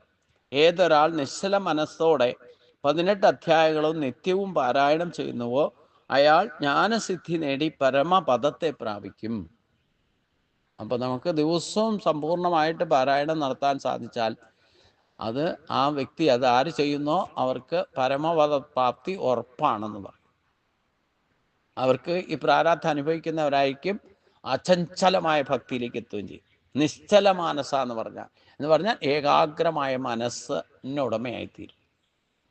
18 അധ്യായവും ദിവസവും ഏതൊരു മനുഷ്യനാണോ പാരായണം ചെയ്യുന്നത് അവൻ നിശ്ചല മാനസനായിത്തീരും. എന്ന് മാത്രമല്ല അവന് ജ്ഞാനസിദ്ധി ലഭിക്കും. എല്ലാ സിദ്ധികളിലും ശ്രേഷ്ഠമായ സൃഷ്ടിയാണ് ജ്ഞാനസിദ്ധി. അതുകൊണ്ട് ജ്ഞാനസിദ്ധി ലഭിക്കും. തതോ യാതി, അത് കാരണമായിക്കൊണ്ട് തന്നെ അവൻ പരമപദത്തിലെത്തുന്നു പറഞ്ഞു. ഇനി 18 അധ്യായം വായിക്ക് ബുദ്ധിമുട്ടായിട്ട് പറയുന്നവരുണ്ട് അല്ലേ. ദിവസവും എങ്ങനെ 18 അധ്യായം വായിക്കാം? ഭഗവാൻ ഇതൊക്കെ അറിയാം. അതുകൊണ്ട് ഇങ്ങനെയൊക്കെ പറയുന്ന നമ്മുടെ സ്വഭാവമൊക്കെ നന്നായിട്ട് അറിയാം. അതുകൊണ്ട് ഇനി 18 അധ്യായം വായിക്കാൻ പറ്റില്ലെങ്കിലോ പഠേ അസമർത്ഥ സമ്പൂർണേ തതോ അർത്ഥം പാഠമാചരേ തഥാ ഗോധാനജം പുണ്യം ലഭത്തെ നാത്ര സംശയം. 18 അധ്യായം വായിക്കാൻ സാധിക്കില്ലെങ്കിൽ 9 അർത്ഥം എന്ന് പറഞ്ഞാൽ നേരെ പകുതി. അപ്പോൾ 9 അധ്യായം ദിവസവും വായിച്ചാൽ ഗീത മുഴുവൻ പാരായണം ചെയ്യാനാവാതെ വന്നാൽ പകുതിയെങ്കിലും പാരായണം ചെയ്യണം. അപ്പോൾ ഗോദാനം ചെയ്തതിൻ്റെ പശുദാനം ചെയ്തതിൻ്റെ ഫലത്തെ ലഭിക്കണം. നമ്മളെങ്ങനെ പാരായണം ചെയ്യുന്നതെന്ന് ചിന്തിച്ചോളൂ. ത്രിഭാഗം പാഠമാനസം. ഇനി നേരെ പകുതി പാരായണം ചെയ്യാനും പറ്റാത്തവരുണ്ടാവും. അപ്പോൾ എന്താ ത്രിഭാഗം 3ആയിട്ട് ഭാഗിക്കുക. 3-1 പാരായണം ചെയ്യുക. അപ്പോൾ എത്ര അധ്യായം? 6 അധ്യായം വീതം വായിക്കണം. അങ്ങനെ ത്രിഭാഗം പാഠമാനസു ഗംഗാസ്നാന ഫലം ലഭ്യത്ത്. 6 അധ്യായം വീതം വായിക്കുന്നവന് ഗംഗയിൽ പോയി കുളിച്ചതിൻ്റെ ഫലത്തെ ലഭിക്കും. ഷഡംശം പാഠമാനസു സോമയാഗ ഫലം ലഭ്യത്ത്. ഇനി 6ആയിട്ട് തിരിച്ചിട്ട് 3 അധ്യായം വീതം വായിച്ചാലോ അപ്പോൾ സോമയാഗം ചെയ്തതിൻ്റെ ഫലം കിട്ടും. ഇന്ന് സോമയാഗം ചെയ്യണമെങ്കിൽ കോടിക്കണക്കിന് രൂപ വേണം. ഇത് 5 പൈസ മുടക്കില്ല. ഗീതാ പുസ്തകം എടുത്ത് വെച്ചിട്ട് 3 അധ്യായം വീതം ദിവസവും പാരായണം ചെയ്താൽ സോമയാഗം ചെയ്തതിൻ്റെ ഫലത്തെ ലഭിക്കും. 3-1 പാരായണം ചെയ്യുന്നവന് ഗംഗാസ്നാനത്തിൻ്റെ ഫലവും 6-1 പഠിക്കുന്നവന് സോമയാഗത്തിൻ്റെ ഫലവും ലഭിക്കുന്നതാണ് എന്നാണ് പറഞ്ഞത്. ഇനി അതും സാധ്യമല്ലെങ്കിലോ ഏകാധ്യായം തുയോ നിത്യം പഠതേ ഭക്തി സംയുത രുദ്രലോകം അവാപ്നോതി ഗുണോ ഭൂത്വാവസേചിരം. ഏകാധ്യായം തുയോ നിത്യു എന്ന് പറഞ്ഞാൽ ഏതൊരാൾ ഗീതയിലെ ഒരധ്യായം ഭക്തിയോടുകൂടി നിത്യവും പാരായണം ചെയ്യുന്നുവോ അയാൾ രുദ്രലോകം പ്രാപിച്ച് ശിവഗണങ്ങളാൽ ദീർഘകാലം ഒന്നിച്ച് വസിക്കാം. അതായത് കൈലാസത്തിൽ പോയിട്ട് വന്നതിൻ്റെ ഗുണത്തെ കിട്ടുന്ന ഒരധ്യായം വീതം ദിവസവും വായിച്ചാൽ മതി. ഇന്ന് കൈലാസം മാനസരോവരൊക്കെ പോകണമെങ്കിൽ ലക്ഷങ്ങൾ വേണം അല്ലേ. ബുദ്ധിമുട്ട് വേറെ. ശാരീരികമായിട്ടും മാനസികമായിട്ടും ദിവസങ്ങളും ഒക്കെ നഷ്ടപ്പെടും. ഇതൊന്നും വേണ്ട. വീട്ടിൽ ഇരുന്നിട്ട് ഒരധ്യായമെങ്കിലും ഗീത ദിവസം വായിച്ചാൽ കൈലാസത്തിൽ പോയിട്ടും അതിരുന്നതിൻ്റെ ഫലത്തെ ലഭിക്കും. ഇനി അധ്യായം ശ്ലോകപാദം വാ.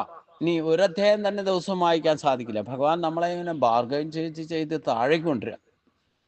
സാധാരണ ബാർഗൈൻ ചെയ്യണം മുകളിലേക്ക് കൊണ്ടുപോകണം. എങ്ങനെയെങ്കിലും ഒന്ന് പഠിക്കുക. സ്വല്പം അഭ്യസ ധർമ്മസ്യ ത്രായതോ മഹതോ ഭയാത്.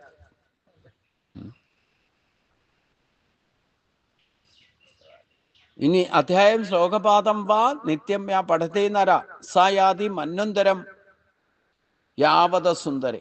അല്ലയോ ഭൂമിദേവി, ഗീതയിലെ ഒരധ്യായമോ ഒരു ശ്ലോകമോ ശ്ലോകപാദമോ ഒരു ശ്ലോകത്തിന്റെ പകുതിയെങ്കിലും പാരായണം ചെയ്യുന്നവന് മന്വന്തര അവസാനം വരെ മനുഷ്യജന്മം തന്നെ കിട്ടും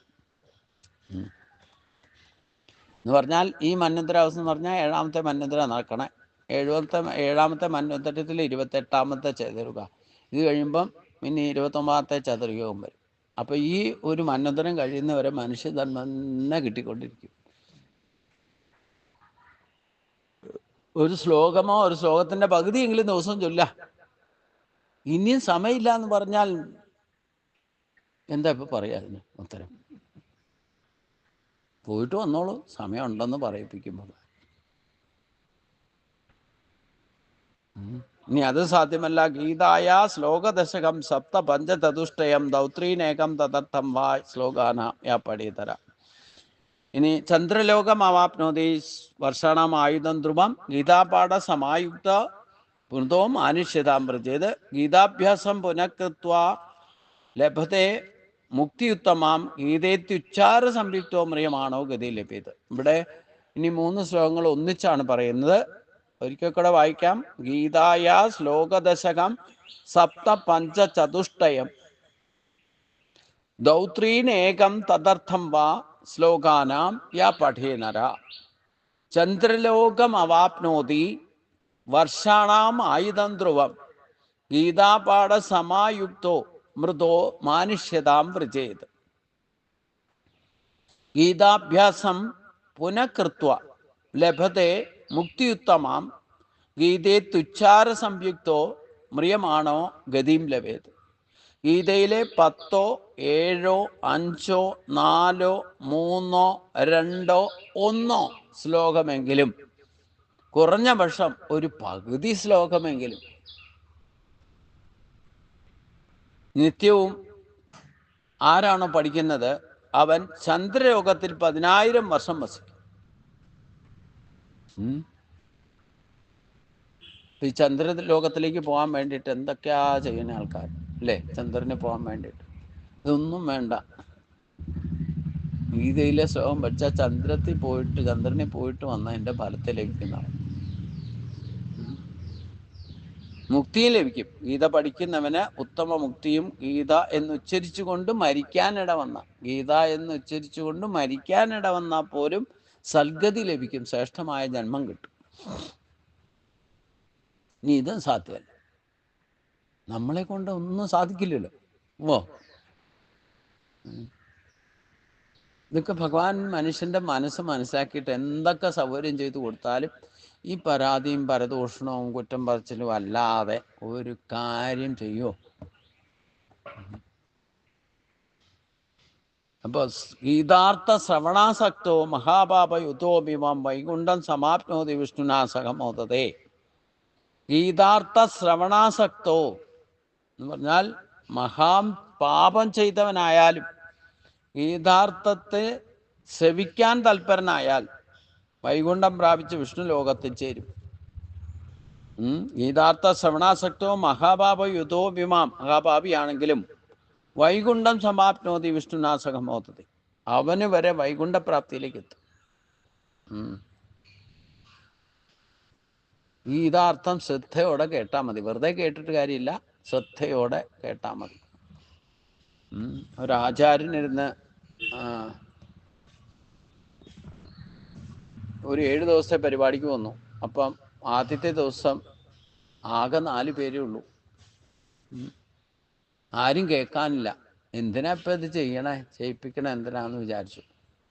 അത് കുഴപ്പമില്ല, നമ്മൾ നാളെ ആൾ നിറഞ്ഞിരിക്കും, അതിനുള്ള വഴിയൊപ്പിക്കാമെന്ന് പറഞ്ഞിട്ട് കമ്മിറ്റിക്കാർ അതിനുള്ള വഴി തയ്യാറെടുത്തു. അപ്പോൾ പിറ്റേ ദിവസം ഇദ്ദേഹം ക്ലാസ് എടുക്കാൻ വന്നപ്പം ആ ഹാളിലേക്ക് ഇദ്ദേഹത്തിന് തന്നെ കിടക്കാൻ പറ്റില്ല, അതുപോലെ വേദി നിറഞ്ഞിരിക്കുക. ഞാൻ പ്രഭാഷണം നടത്താനുള്ള എന്നെ ഒന്ന് കടത്തിവിടാൻ പറഞ്ഞിട്ട് ക്യൂവിൽ പോയി നിൽക്കാൻ പറയാം. ആചാര്യനെ പോലും കടത്തിവിടാതെ അത്രയും തിരക്ക്. എങ്ങനെ ഇത്രയും തിരക്ക് വന്നേ എന്ന് ആചാര്യന് സംശയം. അപ്പം എന്തായാലും തിക്കി തിരക്കി അവസാനം വേദിയിലെത്തി. അവിടെ ഇരുന്നപ്പം ഈ തിരക്കിനിടയ്ക്കുന്ന് ഇങ്ങനെ ഇത്രയധികം ആൾ കൂടാനെന്താ കാരണം എന്ന് അന്വേഷിച്ചപ്പോഴാ അവിടെ എന്തോ മധുരപലഹാരം കൊടുക്കാമെന്ന് പറഞ്ഞിട്ടുണ്ട്. മനസ്സിലായില്ലേ? വിജനമായ പ്രദേശം, ആരും എത്താത്ത സ്ഥലം, എന്നിട്ട് ഇത്രയും തിരക്ക് അവിടുന്ന് വന്നു എന്ന് ചിന്തിക്കുമ്പോൾ, അപ്പം ഈ തിരക്കിനിടയ്ക്കുന്ന് ഒരാൾ ഏറ്റു നിന്നിട്ട് ചോദിച്ചു, ഒരു സംശയം ചോദിക്കാൻ കേട്ടോ എന്ന് പറഞ്ഞു. ആ, എന്താ സംശയം? അല്ല, എപ്പോഴാ ഇത് കഴിയാ? ഇതും സംശയ. മനസ്സിലായി?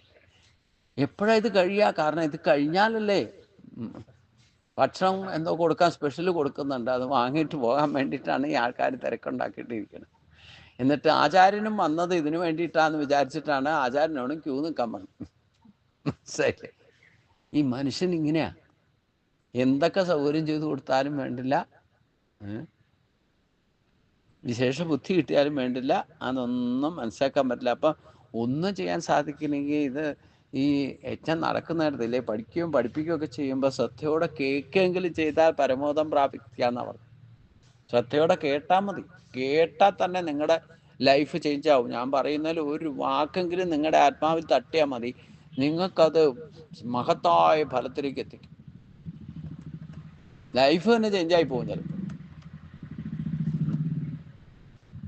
അതുകൊണ്ട് ശ്രദ്ധയോടെ ഗീതാർത്ഥ ശ്രവണാസക്തോ മഹാപാപിയായിരുന്നാലും മഹാപാപ യുദ്ധവും അഭിമാം വൈകുണ്ഠം സമാപ്നോതി വിഷ്ണുനാ സഖമോദതെ. വൈകുണ്ഠത്തിൽ വന്നിട്ട് എന്നോടൊപ്പം കുറച്ചു കാലം താമസിക്കാം എന്നാ പറഞ്ഞു. നന്നായിട്ട് കേട്ടാലെങ്കിൽ.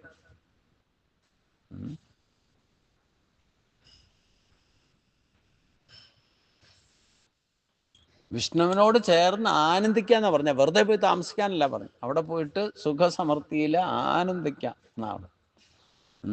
ഗീതാർത്ഥം ധ്യായതോ നിത്യം. ഈ കേട്ടിട്ടാണെങ്കിലും എന്ത് ചെയ്യണം? പിന്നെ അത് ചിന്തിക്കണം. അതാണ് ഗീതാർത്ഥം ധ്യായതേ നിത്യം കൃത്വാ കർമാണി ഭൂരിശക ജീവൻ മുക്ത സവിജ്ഞയോ ദേഹാന്തേ പരമം പദം. പല കർമ്മങ്ങൾ ചെയ്യുമ്പോഴും ഗീതാർത്ഥത്തെ എന്നും ധ്യാനിക്കുന്നവൻ ജീവൻ മുക്തനാണ്. അവൻ മരണശേഷം പരമോദം പ്രാപിക്കും. നമ്മൾ എന്തെങ്കിലും കർമ്മം ചെയ്യാതിരിക്കാൻ സാധ്യമല്ല. നഹി ഗച്ഛക്ഷണമയ ജാതസ്ഥത്തെ കർമ്മകൻ കാര്യദേഹ വശക്കർമ്മ സർവ പ്രകൃതി ഗുണങ്ങളെ കൊണ്ട് തന്നെ ജനിച്ച ഒരാൾക്ക് അനങ്ങാതിരിക്കാൻ സാധ്യമല്ല. എന്തെങ്കിലുമൊക്കെ ചെയ്തുകൊണ്ടിരിക്കണം. ആ ചെയ്യുന്ന കർമ്മങ്ങളൊക്കെ ചെയ്യുമ്പോൾ എന്തു ചെയ്താലും വേണ്ടില്ല, ഗീതാർത്ഥത്തെ എന്നും ധ്യാനിക്കുന്നവൻ ജീവൻ മുക്തനാണ്. അവൻ മരണശേഷം പരമോദം പ്രാപിക്കും.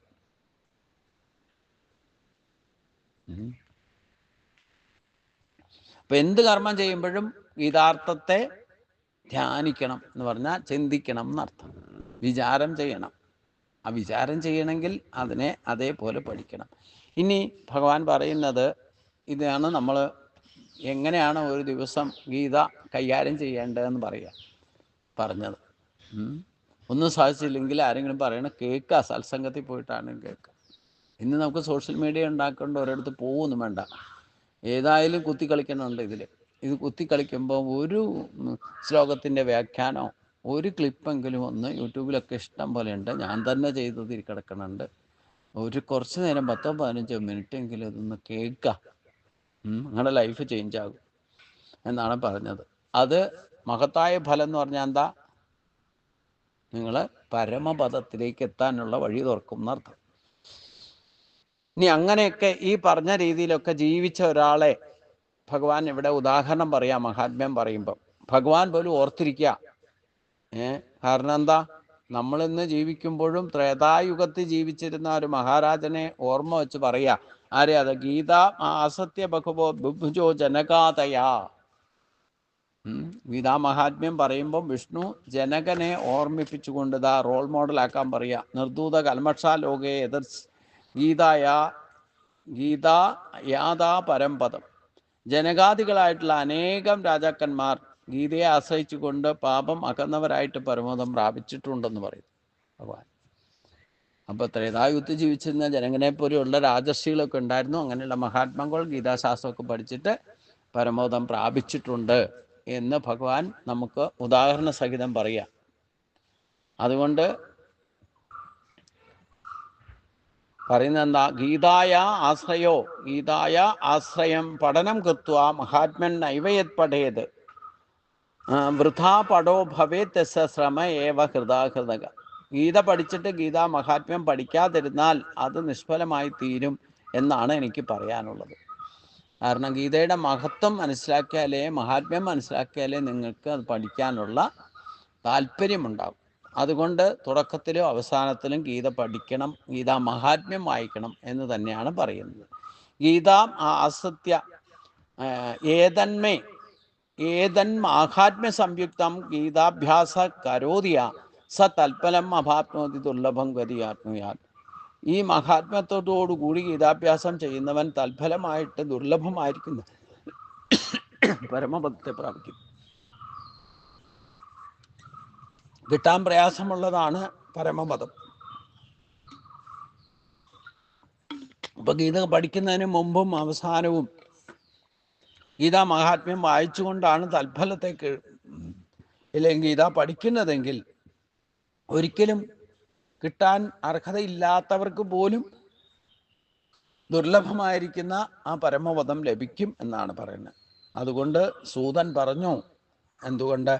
ഗീതാ മഹാത്മ്യമേതത് ഗീതായ മയാ പ്രോക്തം സനാതനം ഗീതാന്തേജ പടേത്തസ്തു യദുക്തം തൽഫലം ലഭ്യത്. സൂതൻ പറഞ്ഞു, എന്നാൽ പറയപ്പെട്ടിട്ടുള്ള ഗീതാ മഹാത്മ്യം ഗീതാ പാരായണത്തിൻ്റെ ആദ്യവും അവസാനവും പാരായണം ചെയ്താൽ മുൻ പറഞ്ഞ ഫലം ലഭിക്കുന്നതാണ്. ഇനി ഓരോ പ്രാവശ്യവും വായിക്കുമ്പം ഗീതാ മഹാത്മ്യം തുടക്കത്തിൽ വായിക്കുക, തുടങ്ങുമ്പം തലേ ദിവസവും മഹാത്മ്യം വായിക്കുക, എന്നിട്ട് ഓരോ അധ്യായം വീതം ദിവസവും വായിക്കുക, 18 അധ്യായം തീരുന്ന ദിവസം വീണ്ടും ഗീതാ മഹാത്മ്യം വായിക്കുക, പിറ്റേ ദിവസം തൊട്ട് വീണ്ടും 1-ാം അധ്യായം. അവിടെ കണ്ടിന്യൂഷൻ ഓട്ടോമാറ്റിക്കായിട്ട് വരും. അപ്പോൾ തുടക്കത്തിലും ആകും അവസാനവും ആകുന്നത്. അപ്പോൾ ഗീതാ മഹാത്മ്യം വായിച്ചിട്ട് ആദ്യമായിട്ട് വായിക്കുമ്പോൾ ഗീതാ മഹാത്മ്യം ആദ്യം വായിക്കുക, എന്നിട്ട് 18 അധ്യായം വായിക്കുക. അത് ഓരോ ദിവസവും ഓരോ അധ്യായം വീതം വായിക്കുക. ഓരോ ദിവസവും മഹാത്മ്യം വായിക്കണമെന്നില്ല. 18 അധ്യായം വായിച്ച് തീരുമ്പോൾ ഗീതാ മഹാത്മ്യം വായിക്കുക. പിറ്റേ ദിവസം 1-ാന്ന് പിന്നെയും തുടങ്ങാം. ഇതാണ് ഉപാസനാ രീതി. അത് ദിവസം 3 അധ്യായം വീതം വായിക്കാൻ സാധിച്ചാൽ എപ്പോൾ 18 അധ്യായം തീരുന്നോ അപ്പോൾ മഹാത്മ്യം വായിക്കാം. പിറ്റേ ദിവസം വീണ്ടും 1-ാന്ന് തുടങ്ങാം. ജീവിതകാലം മുഴുവൻ ഇത് ഫോളോ ചെയ്തുകൊള്ളാം. ഇതാണ് ഗീത പഠിക്കാനുള്ള മാർഗം. ഇതാണ് ഗീതാ മഹാത്മ്യം. സർവത്ര ഗോവിന്ദനാമ സങ്കീർത്തനം. ഗോവിന്ദ ഹരി ഗോവിന്ദ. ഇനി ഇപ്പം എത്ര പേരുണ്ട്? 16 തൊട്ട് 24. ഇനി ആ ധ്യാനം അവസാനിച്ചിട്ട് നമുക്ക് പാരായണത്തിലേക്ക് കിടക്കാം. എല്ലാവരും ഒന്നോടെ ചിന്മുദ്രയിലിരിക്കുക. ഇനി ബാക്കിയുള്ള സമയം ഗീതാ മഹാത്മ്യം പാരായണം ചെയ്യാം. 16ഉം 8ഉം 24 പേരുണ്ട്. അപ്പം 23 ശ്ലോകങ്ങൾ. ഓരോ ശ്ലോകം ചൊല്ലിയാൽ തന്നെ 23 ശ്ലോകം കഴിഞ്ഞോളൂ അല്ലേ? അപ്പം എല്ലാവരും ഒന്ന് ധ്യാനത്തിലിരിക്കുക, ചിന്മുദ്രയിലേക്ക് വരിക, കണ്ണുകൾ അടയ്ക്കുക. ഗീതാ ക്ലാസ് ഇന്നത്തെ ക്ലാസ് അവസാനിപ്പിക്കുന്നത് എങ്ങനെയാണെന്ന് കൂടെ പറഞ്ഞുതരാം. ഇവിടെ ചൊല്ലേണ്ട ധ്യാന മന്ത്രം ഗുരുർ ബ്രഹ്മ ഗുരു വിഷ്ണു ഗുരു ദേവോ മഹേശ്വര ഗുരു സാക്ഷാൽ പരബ്രഹ്മ തസ്മൈ ശ്രീ ഗുരുവേ നമ എന്ന നാമമാണ്. പഞ്ചപ്രണവം ജപിക്കണം. എന്നിട്ട് ധ്യാനമന്ത്രം ചൊല്ലണം. പിന്നെ നാരായണ മന്ത്രം ജപിക്കുമ്പോൾ അവസാനിപ്പിക്കുമ്പോൾ നാരായണ നാരായണ നാരായണ എന്ന് ജപിക്കണം. അത് പുണ്ടരീക ഭാവത്തിൽ ജപിക്കണം. പുണ്ടരീക ഭാവത്തിൽ എന്ന് പറഞ്ഞാൽ എന്താ? ഒരു ശ്വാസം എടുത്തിട്ട് എത്ര നാരായണ ജപിക്കാവോ അത്രയും ജപിക്കണം. എന്നിട്ട് ശ്വാസം വിടുക, വീണ്ടും ശ്വാസം എടുക്കുക. ഇങ്ങനെ ഒരു 3 പ്രാവശ്യം ചെയ്യണം. അതാണ്. എന്നിട്ട് പിന്നെ ആസിറ്റീസ് കയ്യ് പുറകെ കെട്ടുക. എന്നിട്ട് തല കുമ്പിട്ട് ഗുരുപ്രണാമം നടത്തുക. 30 സെക്കൻഡ് തല കുമ്പിട്ട് തന്നെ ഇരിക്കുക. ശ്വാസം എടുത്തുകൊണ്ട് നിവർന്നിരിക്കുക. കൈ രണ്ടും കൂട്ടി തിരുമുക. എന്നിട്ട് ആ ചൂട് മുഖത്തും ശരീരത്തും പകർന്നു നൽകിക്കൊണ്ട് ചിന്മുദ്രയിലേക്ക് മടങ്ങി വരിക. പതുക്കെ പതുക്കെ കണ്ണുകൾ തുറക്കുക. ഇതാണ് അവസാനിപ്പിക്കുമ്പോഴും ദിവസവും ചെയ്യണം, കുറച്ച് ദിവസത്തേക്കെങ്കിലും. ഇത് പിന്നെ വീട്ടിൽ പഠിക്കുമ്പോൾ ഇത് പ്രാക്ടീസ് ചെയ്യും. അപ്പം അതുകൊണ്ട്